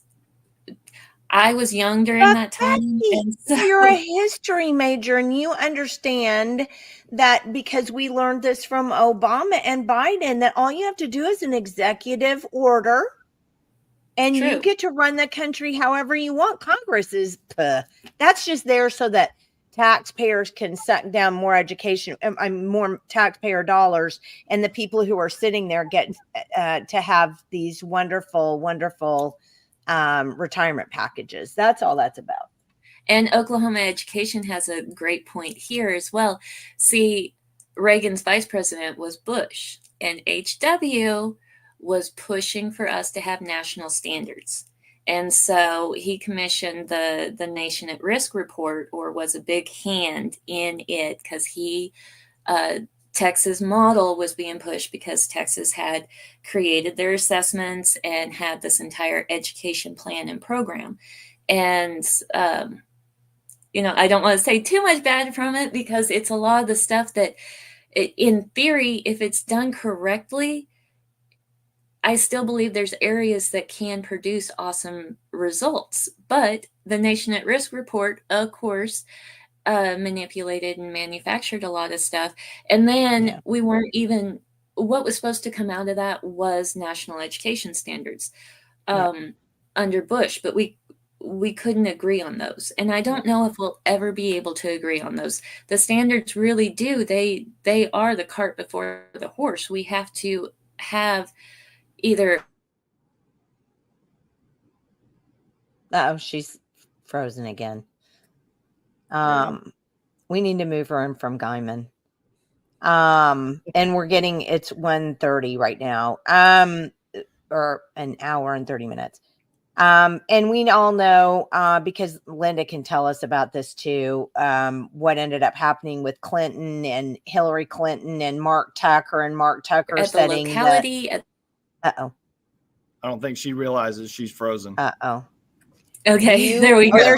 There she is. Okay, let's kind of speed through this because you still got a little bit more to go and we're an hour. No, I mean, it's been a great show, but I just don't, but I was just talking about the fact that under Clinton, we had Hillary Clinton's little whatever she had with Mark Tucker, and Mark Tucker, who created the whole, it was written into the congressional record. Linda, you're going to have to refresh my mind as to what it was. Just the letter to Hillary Clinton from Mark Tucker talking about how we were going to send all of our manufacturing out of the United States, because in the United States, we just needed people who were collegiate thinkers. We just wanted the United States to be an ivory tower of collegiate thinkers.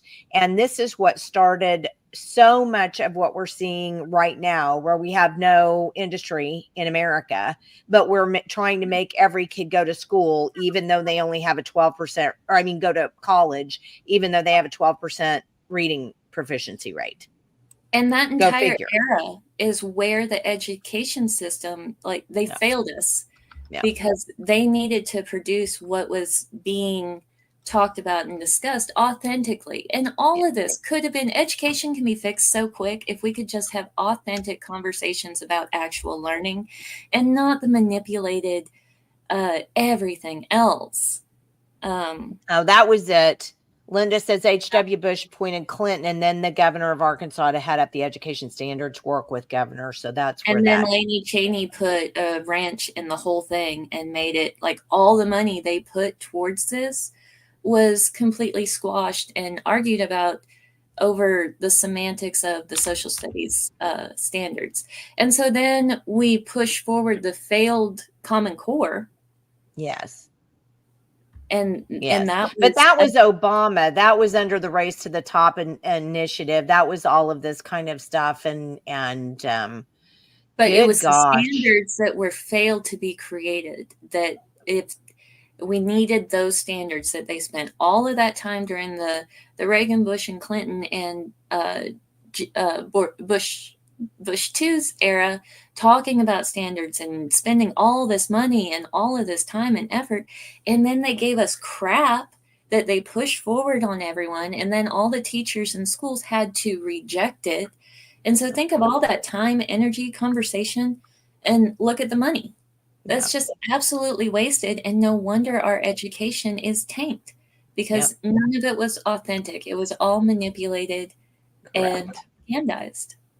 And political. It was all political, and it was done because people generally are concerned about their child's education. So they know it's a political issue. So two things, for the most part, have happened. Politicians know that it's an issue that resonates with voters, and that's what they care about because they can't get back in office unless the voters put them there, right? So it has to resonate. And then on the other hand, you've got the Marxists who came in the 1920s with, you could go all the way back to all of the schools that I'm not going to remember and everything that happened back in the 20s to get the Marxists all into education, into public education in America. But they knew that if they got in there, that they could make politicians do whatever they wanted because of the fact that they know that politicians know that it's an issue. So it's like the dog chasing its tail thing. It always comes full circle, right? And it's always about two things, money and power. That's it. That's all it's about, ever. It's not about kids. It's not about education, ever. Or learning. And it's so frustrating. So we could and should never have had federal standards. That's right. We have state created standards, but now in Oklahoma, we still have Joy's Common Core standards, which is right. And she says the that's it. National Center for Education and the Economy, Mark Tucker, and the Carnegie Foundation. Right. Okay, go ahead. In Oklahoma standards, we can click to the next slide or the next couple of slides and skip. No, we can't. Give me 1 second. Sorry.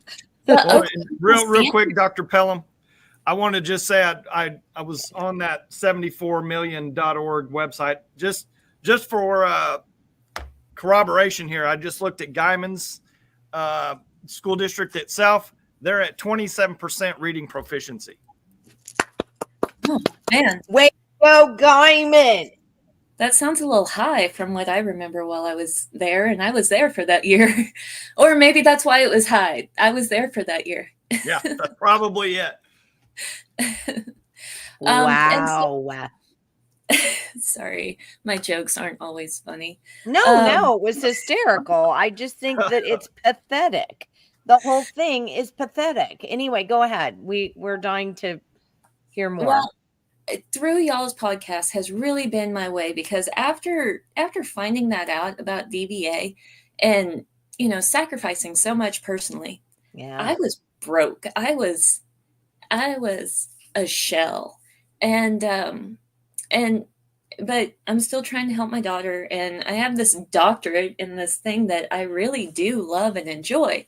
Yeah. So I went into my research, and you guys saw what my research produced. That was that little infographic that we had. And then I've continued my passions in my leadership theories, and I returned to my dissertation. But I also think that Oklahoma has positioned itself with a really unique advantage with their virtual charter schools. They have some really good ones. I think OVCA is good. What is OVCA? You got to say these things out. Oklahoma Virtual Charter Academy. Okay. They have a good curriculum, and how I base the schools that I don't have direct contact with is I look at the curriculum that they use. E-schools out of Guthrie, they use what is called FlexPoint, and FlexPoint is a curriculum out of Florida's charter school program. And they came to DBA, they gave us a big spiel, they showed us all their thing, and it's really Edgenuity, just all written down. So instead of having videos and interactive elements, they just give you a whole bunch of reading on the screen that you can then Google answers off of Google and plug in.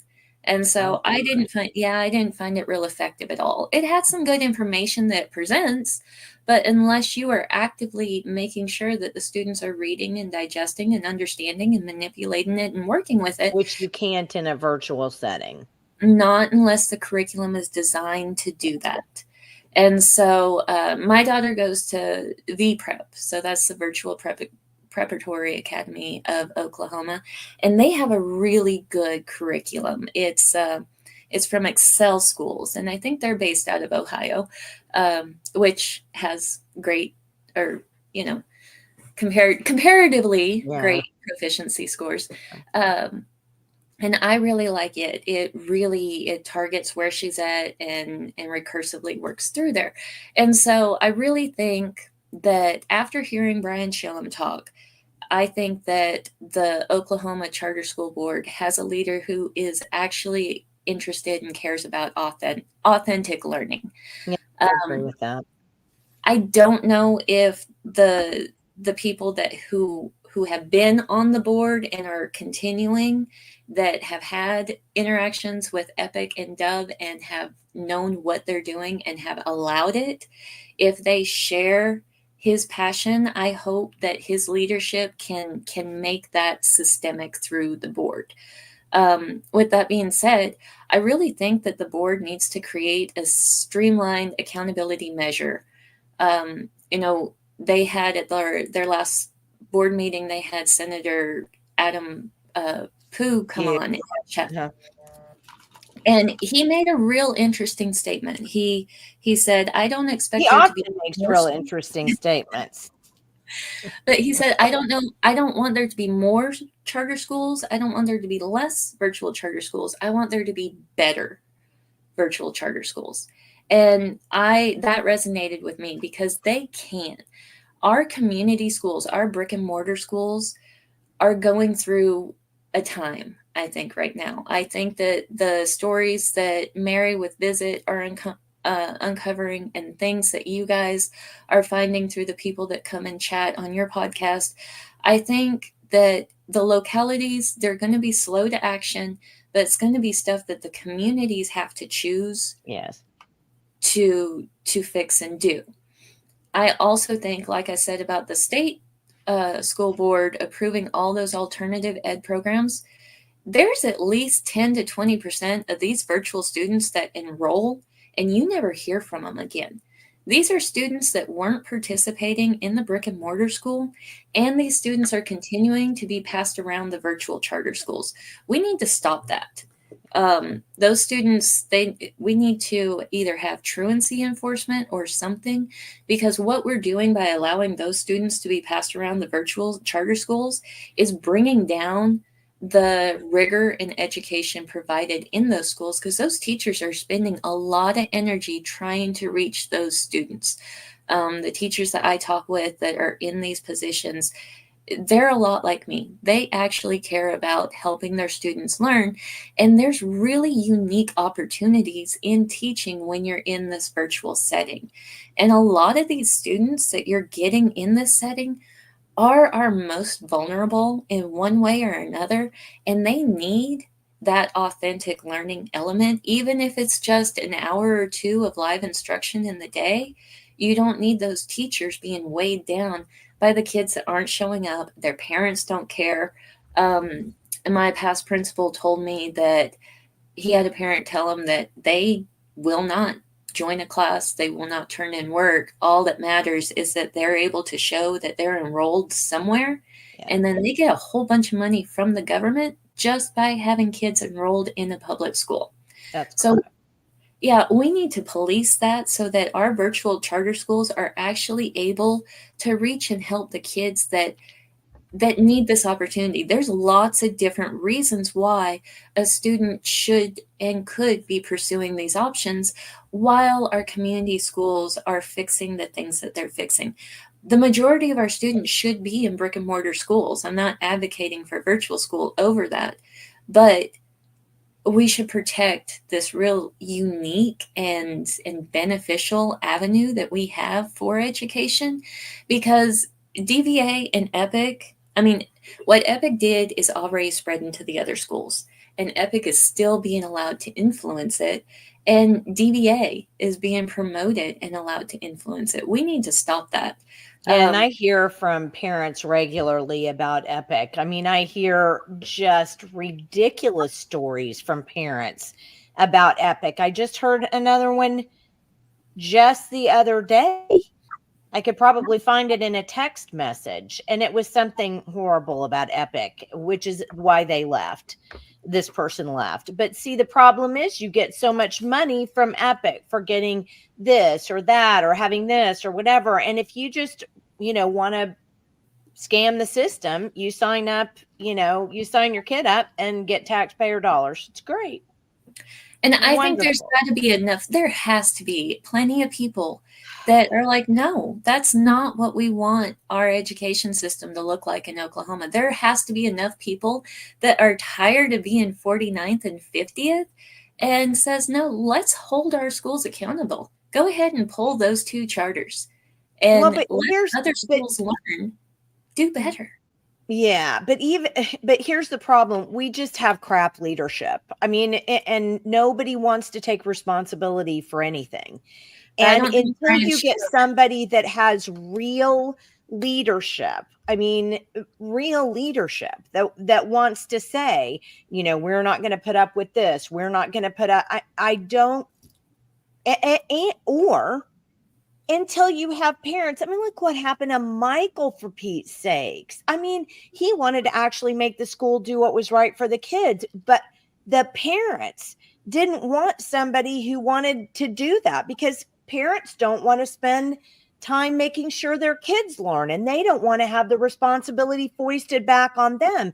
It's a cultural issue where we have gotten so complacent and such a big fat bunch of narcissistic pansy babies that all we do, we're so more, and Julia said, we have trained, and I'm going to say one other thing, we've trained people to think they'll come out ahead in a crooked system. So they want a crooked system so they can figure out how to cheat it and come ahead. And that's what we're doing in our culture right now. We're actually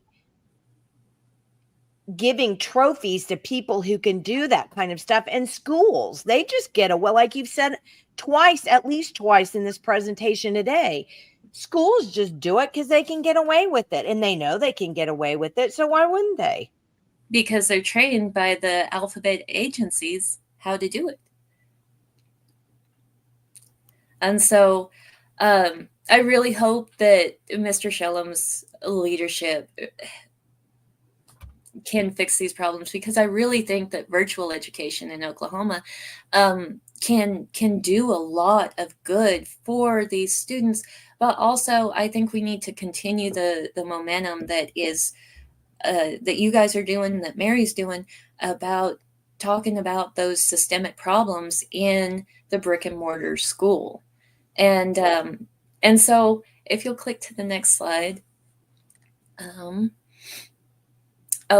Another thing, and this was when we were talking about standards, Oklahoma standards are a mess. If you give the standards to any teacher, they're like, oh no, don't do that. Just tell me what I need to teach.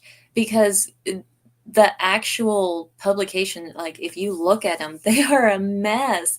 And it's so sad, because there are a lot of people that, if they aren't already a good teacher, they want to be a good teacher. And I think Oklahoma universities I think we're getting some really good professors, and there are a lot of really good professors in the education departments, that maybe our universities could take a lead in this and helping us figure out the problem that we're having with Oklahoma standards and curriculum. Because as it is now, everybody's like, oh no, you mentioned the word standards and nobody wants, it's such a negative stigma. And really all the standards is, okay, what do the kids need to learn this year in your class? And if we can't answer that, for instance, I was saying how Dove and Charter is having a negative impact on the other schools. Last year, my daughter's school was amazing. The live instruction was phenomenal. They still have great curriculum. But this year, the live instruction is cut in half. For an entire week, they have 90 minutes of ELA direct instruction. They have 90 minutes of math direct instruction. And they have no direct instruction in social studies and science. All of that is just through, yeah, I'm really sad. And I really think that by the low rigor established in EPIC and DVA, it's affecting those other schools that started out so strong. And so that's why I really think Mr. Shellam, please, because we got to save these other schools before they just do the same thing. But the trajectory is always down. Mm-hmm. And it's so hard to build it back up. Yep. Once you lose that, it's going to be almost impossible to get any of that back. Yep. But I was looking at what she was learning in social studies, because since there's no live instruction, I've taken that on myself. She's learning about the Mexican-American War. She's in 4th grade. 4th grade, and I always say TEAG's 4th grade standards are geography and civics. It's just American history is then in 5th grade for up to Civil War era. And so why we're learning about the Mexican-American War and the Texas Republic in 4th grade Oklahoma history, it was great for me. I pulled out my comp book from when I was teaching Texas history, and we went through all of our little foldables. We had a great time. But why isn't she learning about geography? Like those kind of things are important. And so if you're having that at what I would deem the best virtual school in the state, personal opinion, but still, what's happening at the other schools? And so I don't, it's just sad for me looking at the things that are happening that don't need to happen. They're happening from sheer corruption and laziness. And I really think that if we could start having these conversations about student success and what that looks like, instead of the polarizing conversations that we typically have when we discuss education. I'm not saying that those conversations aren't important. I'm saying they shouldn't be the primary narrative. What our kids are learning, how they're learning it, and what we need to do to help them learn it should be what our primary conversations are. And they just aren't in Oklahoma. I was lucky, and maybe that's all it was. Maybe I was lucky to have been at least one good district where I know what authentic learning looks like. So thank you, Dumas. But I really think Oklahoma's missing the mark, because I don't think it would be too hard for us to turn this around and actually provide what our kiddos need us to provide if we were just willing to have those conversations. Yeah, but again, I'm going to disagree with you. I think it's going to be exceptionally hard, because what we've fostered and what we have praised, for lack of a better word here, is mediocrity and less. I mean, and we've systemically,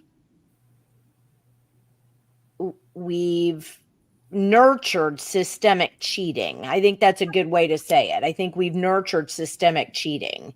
And to get back to the point where people are actually being responsible for their own work, and by that I mean the principals in the building. I mean the superintendents. I mean, to say, hey, if you're not doing this, you're fired, but not, I don't know. I see it at this point is that it just needs to burn down and start over, because I don't see how in the world you're going to pull anything back from the point that we've had it up to now, which is you have more people in the system that could care less about the system than you do who do. Well, and that's a good point, especially about leadership and building leadership. And I think you're right. It starts there. And so if you'll go to the next slide, I've left public education and I started, and I agree with you completely, that that's where we have to really focus our energy in tackling the leadership problem in Oklahoma education. And our school boards have to start hiring superintendents that it isn't a power and a money game, that they are having the conversations about authentic learning. And then they're hiring the building leaders and asking them to do the same, to, have that be their priority. And so, yes, I kind of worded it maybe more hopeful. And I'm the eternal optimist in this. And I really hope we can turn education around. And so that's why, if you'll click to the next one, I've opened, so these are some of the suggestions I put forward: increase transparency and accountability for school boards and superintendents, implement regular leadership audits to assist effectiveness, resource allocation, and student outcomes. We got to do something about the OSSBA change agents. They're just teaching. Yeah. Teaching how to continue these bad habits. The problem in Oklahoma is we have elected state leadership not focused on fixing these problems. We have solutions, and there are many great educators. Aw, thank you. And so I really think we need to shift the leadership priorities. That's going to be hard. That might be impossible with the current situation that we have. I mean, we're often uncovering the entrenched systematic corruption in each of these small, well, not all of them, but in a lot of these small little school districts. So we've got to do something about that. And that's going to start with who is running for school board and who's being elected for the school boards, and then who they hire for the superintendents.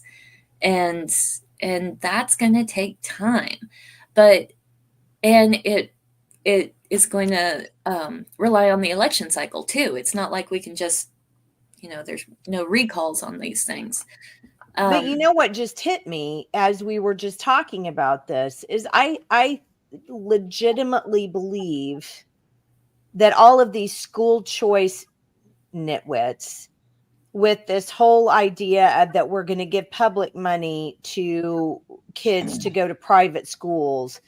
I think they literally want this stuff to fail. I think they literally spend a lot of time and millions and billions of dollars putting out into the world through people who used to be porn, who used to do porn when they were younger, through these kinds of people about how horrible public schools are and they just need to go away.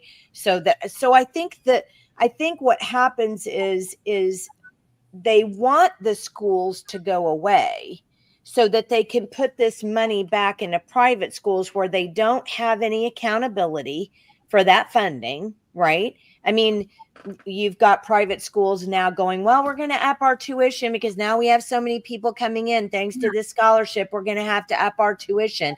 I mean, the whole thing is a grift. And then they only pay private school teachers like $20,000 a year. Private school teachers cannot live on their salaries. No way. Supported as this great way to fix the education system. Let's go private. Those teachers are even less empowered than public school teachers. Like, I hear a private school teacher and I'm like, oh my goodness, how do you survive? And then they tell me about their other jobs and things that they have to do. But it's all an avoidance of public fix. That's what the bottom line is. And that's what I'm so fired up about and have been pissed off about for so long. This whole thing is just a fix to avoid having to do anything to be accountable to the taxpayer dollars coming into the system by the billions. That's all of this that this is. Nobody, it's all. If you don't like arguing with people, if you like avoidance of conflict, you're going to be in school. I mean, that's just kind of the way I think about it, because you just say, oh, well, I mean, I can't do anything about it. I don't know. Sorry. Yeah, but as a caveat, Jenny, we do have another issue, and I'm not against this in any way. All my kids, I was a big sports guy, went to college on sports scholarship. My kids play sports, but we as a culture in Oklahoma, we put our energy of excellence into sports rather than academics, rather than proficiencies, rather than output in education. I mean, and that's just a general cultural issue. I mean, every town, literally, if they have any kind of sports team, that is the main issue. Not, hey, we've got 10 merit scholars over here at this school, or we've got kids with an average of 25 and above on ACT at our school, or our kids are reading at 90% at our school. No, the highest schools are at 50% proficiency in reading.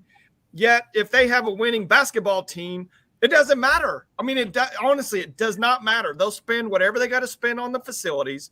They'll spend whatever they got to spend to keep their culture of their athletics alive. And like I said, I played golf in college on scholarship. All my kids play sports.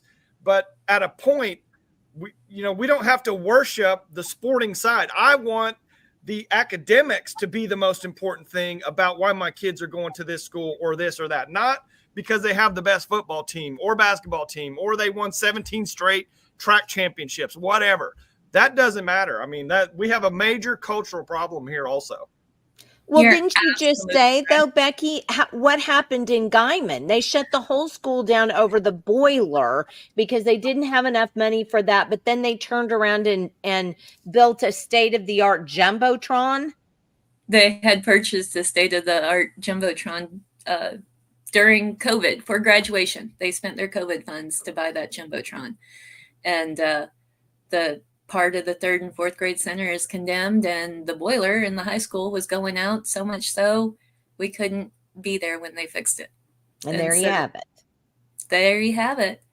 But if you'll go to the next slide, Jenny, I know it isn't going to be able to be fixed overnight, but I still want to help fix it. And I think that there's still so many opportunities and a bright future for Oklahoma education that our kiddos do not deserve to be 49th in the nation at all. So I've started Diamond P Academic Consulting, And Diamond P is, my husband always wanted that to be his brand.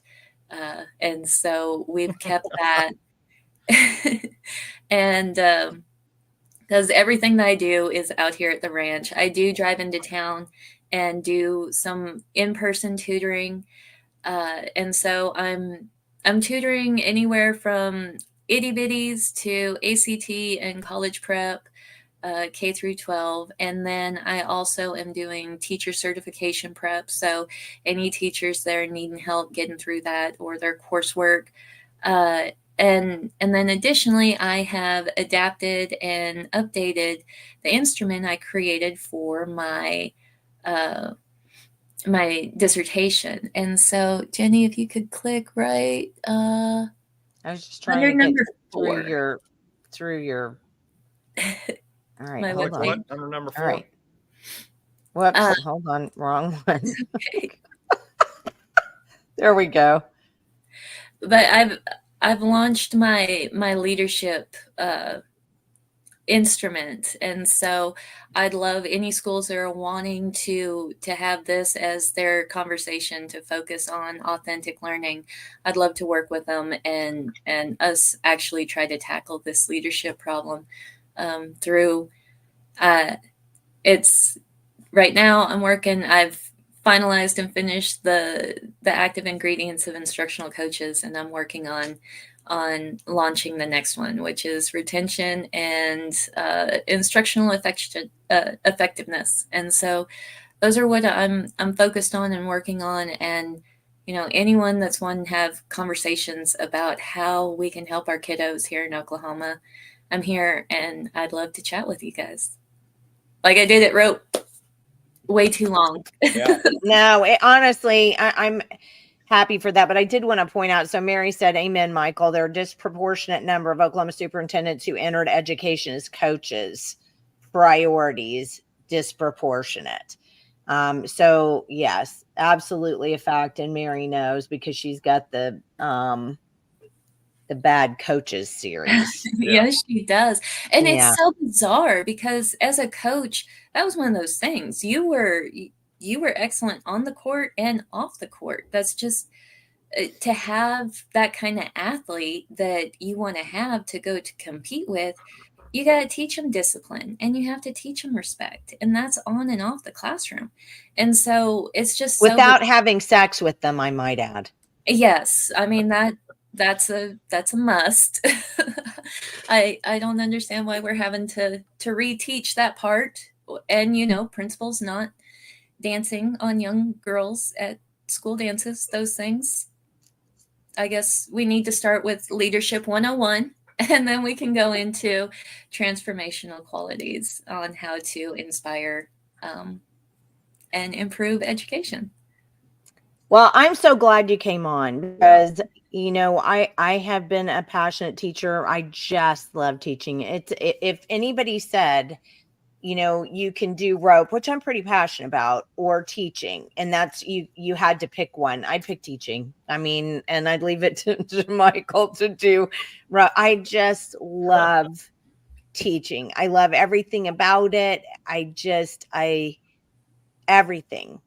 But those of us who love teaching, who just love doing that, we can't survive in this system. I mean, there's just no way for you to survive in the system because you either love teaching or you love putting up with crap. I mean, and you can't like both of them. So, I mean, I think there's another thing that I thought of while you were talking about too. And I don't know, I think Mary and Linda both might agree, but hit me up if not so much.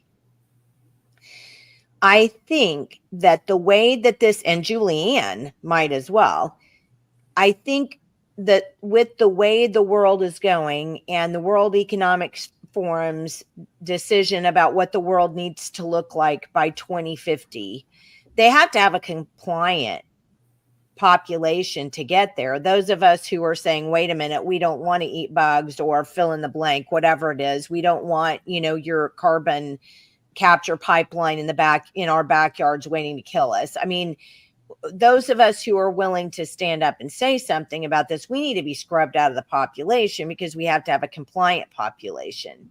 When you look at Governor Stitt, and I'm not a Governor Stitt fan at all. When you look at Governor Stitt on education, he says one thing continuously, and it's not what we've talked about here, excellence, learning for learning's sake. It's all about the workforce. Everything is workforce generated. We have to make sure that we get kids in line for the workforce. By the way, we have a carbon capture facility and we need to have some people working at that, but we're not going to make these private investment companies pay for that. No, because they need to get money to the people who are investing in them. So no on the job training there. We have to use tax dollars to teach those kids how to take on a job that will benefit those investors who are investing in it. It is such a pile of crap. And how parents don't get that. Learning is a lifelong thing. It's a way of looking at life. It's a way of looking at the window and saying, I wonder what causes that grass to grow like that. Why does that happen with this? And why is the ground brown there? It's a way of your brain functioning which actually makes you more intelligent. All the stuff that we're pumping into kids right now is rote garbage that's meant to get them a job. And that's all we care about because we love the Chamber of Commerce. We love the Chamber of Commerce in sports.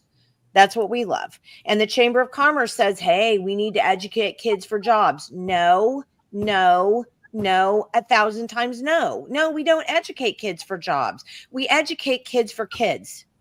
We educate kids to build an ability for them to look at the world and be able to assimilate that and assess that and come out with something that makes some sense to them and to their communities and to people around them. That's why we educate children. Then they get to say, oh, you know what? Maybe now I'd like to be a road paver. Maybe I'd like to be a doctor, but we don't educate them to be a doctor or a road paver. It's not what we do.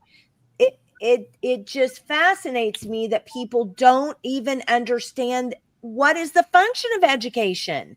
We're not even doing the function of education. We're just housing kids in warehouses where we pump them through with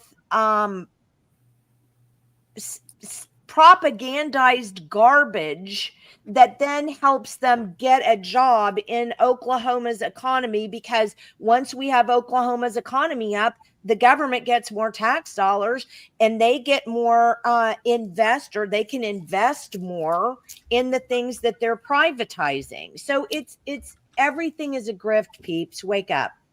And then take the snowball effect. Look at the state of education. Is it surprising now that our medical field is the way that it is, or our infrastructure is the way that it is? Because it's all directly correlated. If we are habitually putting forth generations of students that have 20 to 30% proficiency, then what do we think is going to be the outcome once they're adults? That once they're adult, they're going to magically be able to read? Oh, you've graduated high school, now you're good. And then they can go be amazing, making whatever they're going to make. And so, well, we've had Dr. Sandy Harrell on here before, and I don't know if you know Sandy, Dr. Harrell, but she has said, and I've got a clip actually of her saying this very thing, that, and I'm just paraphrasing here. If you think you're going to educate a kid, if you think you're going to teach a kid math after they already should have got it developmentally at another stage, good luck with that. It's not going to happen. You have a window. You have a window for them to get this stuff. If you can't get them to get this stuff in that developmental window. My favorite quote is saying, or statistic, my new favorite statistic, by first grade, if a student that has reading deficiency is identified, their reading deficiencies are identified by the time they're in first grade, 90% of those kiddos are going to have that reading deficiency are going to reach proficiency. If they are not identified until 4th grade or after, 75% of those students will never be proficient readers. And it's the same way with math, but let's, we got to spend that $3 million on Bibles.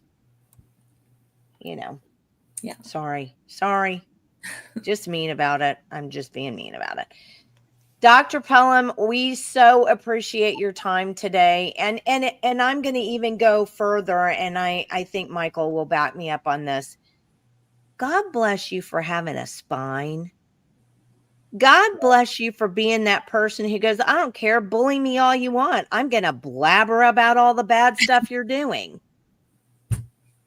Well, thank you. Hopefully we can just fix this, because, sorry, whenever I hear good things, I'm like, oh, don't say that. I'm not used to that. But hopefully we can do something about this, because our kiddos deserve better. Oh, bless your heart. Yeah. I mean, and that's, hello, everybody. This is what we've reduced people to, is we've reduced, we've made teachers cry. That's great. Thanks, Jenny.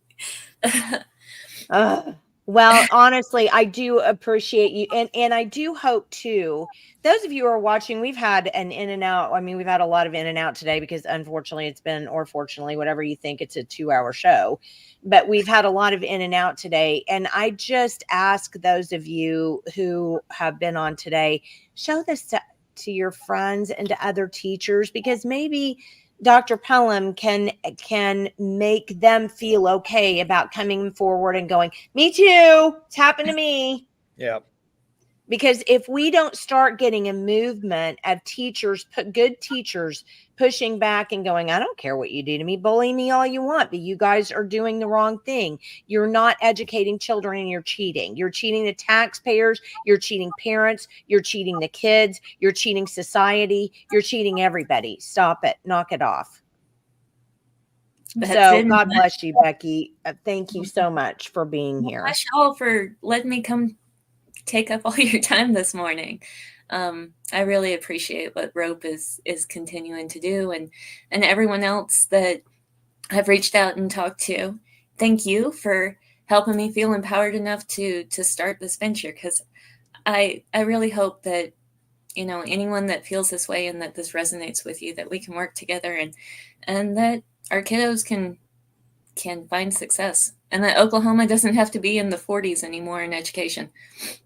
Well, and if you're a parent who cares about your kids, contact Becky. You've seen the website. Get on it and give her a call, and she can help you out. So, all right. Well, God bless you, sweet thing, and you take care of yourself. But we will talk to you more later. I mean, we'll talk to you more. You're not just out there. We know who you are now. Thank you. All right. Take care. We'll talk to you soon. Oh my goodness, that was a long one. And thank you guys for staying on with us. We so appreciate you staying on. Thank you so much, because what she said, Becky is a great educator. You're right, Linda. Yeah. Absolutely, she is. And we need more of those in the classroom, and we need more of those in general. So I'm so glad she came on and talked. And I do hope that she gives rise to, I hope she elevates other teachers to want to come forward and out all of this stuff. And I wonder if there's a way to make NDAs and non-disclosure agreements illegal in public education. Yeah, I'm sure there's a way. Well, I mean, outside of like personal and employment type of contracts, information, there should be nothing that is able to be hidden. Yeah. Oh, and Mary is thanking us. She said, thank you, Becky and Rope. I'm like, no, thank you, Mary, because of thinking of all of the things that she's done to bring I mean, I think Becky will end up being just like Mary, where Mary's done so much to help these people who have been abused in the system for so long. And I think Becky can end up being that exact same person where she just elevates people to say, you know what, she can do it. I'm going to do it too. And that's what we need, is these good teachers speaking out and putting the Mean Girls Club, the Mean Teachers Club, you know, getting rid of them. Well, I want to put, before we close out here, I want to put a couple things in perspective. First, I want to put this back up from Julia, because let's say what this is really all about. Here's the Oklahoma budget. This is just, $3.86 billion. Are you getting the output? Are you getting what you for your money? Are you getting the results, the productivity for your money? 3.86 billion. That's a lot. That is a lot of money. Hey, Michael, don't you work in investments? Yeah. Okay. So is that a good return on investment? Would you invest in that? Would you tell your investors to invest in that? Yeah. I don't see What's the ROI? Yeah. 10%? Yeah. What kind of return are we getting out of that? And then here's the larger issue. Here is 224 billion, distributed by the federal government to its 10 subcomponents.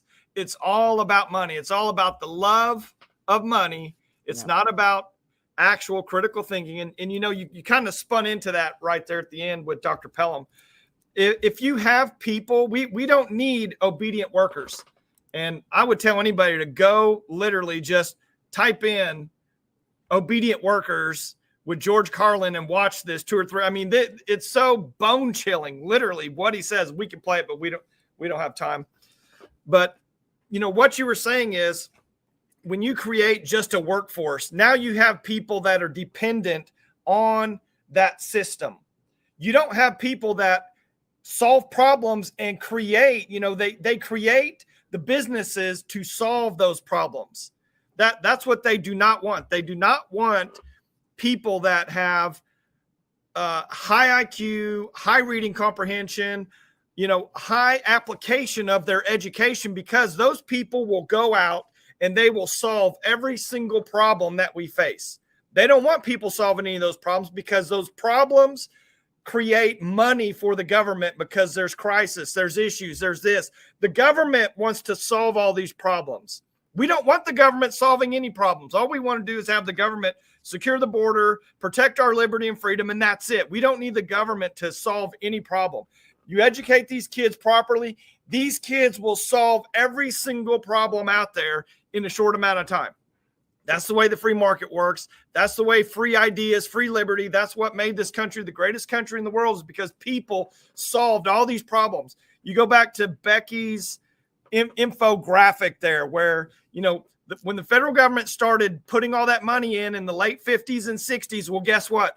We already created the atom bomb without the federal government money going into education. We literally we went to space. We went to the moon without federal money educating these kids. I mean, what have we done? We just keep going down and down and down. So the problem is, if we allow the government to continue solving all of our problems, this is what we get. We get literal obedient workers that can't even read and write and do math. So that's literally what it comes down to. The government doesn't want the competition of an actual critical thinking person, because they'll put the government out of business, literally. But that's exactly correct. I mean, I know that sounds goofy, but when you look at what you have, and I was looking for a text message that I sent to somebody yesterday, and I'm not sure exactly who it was.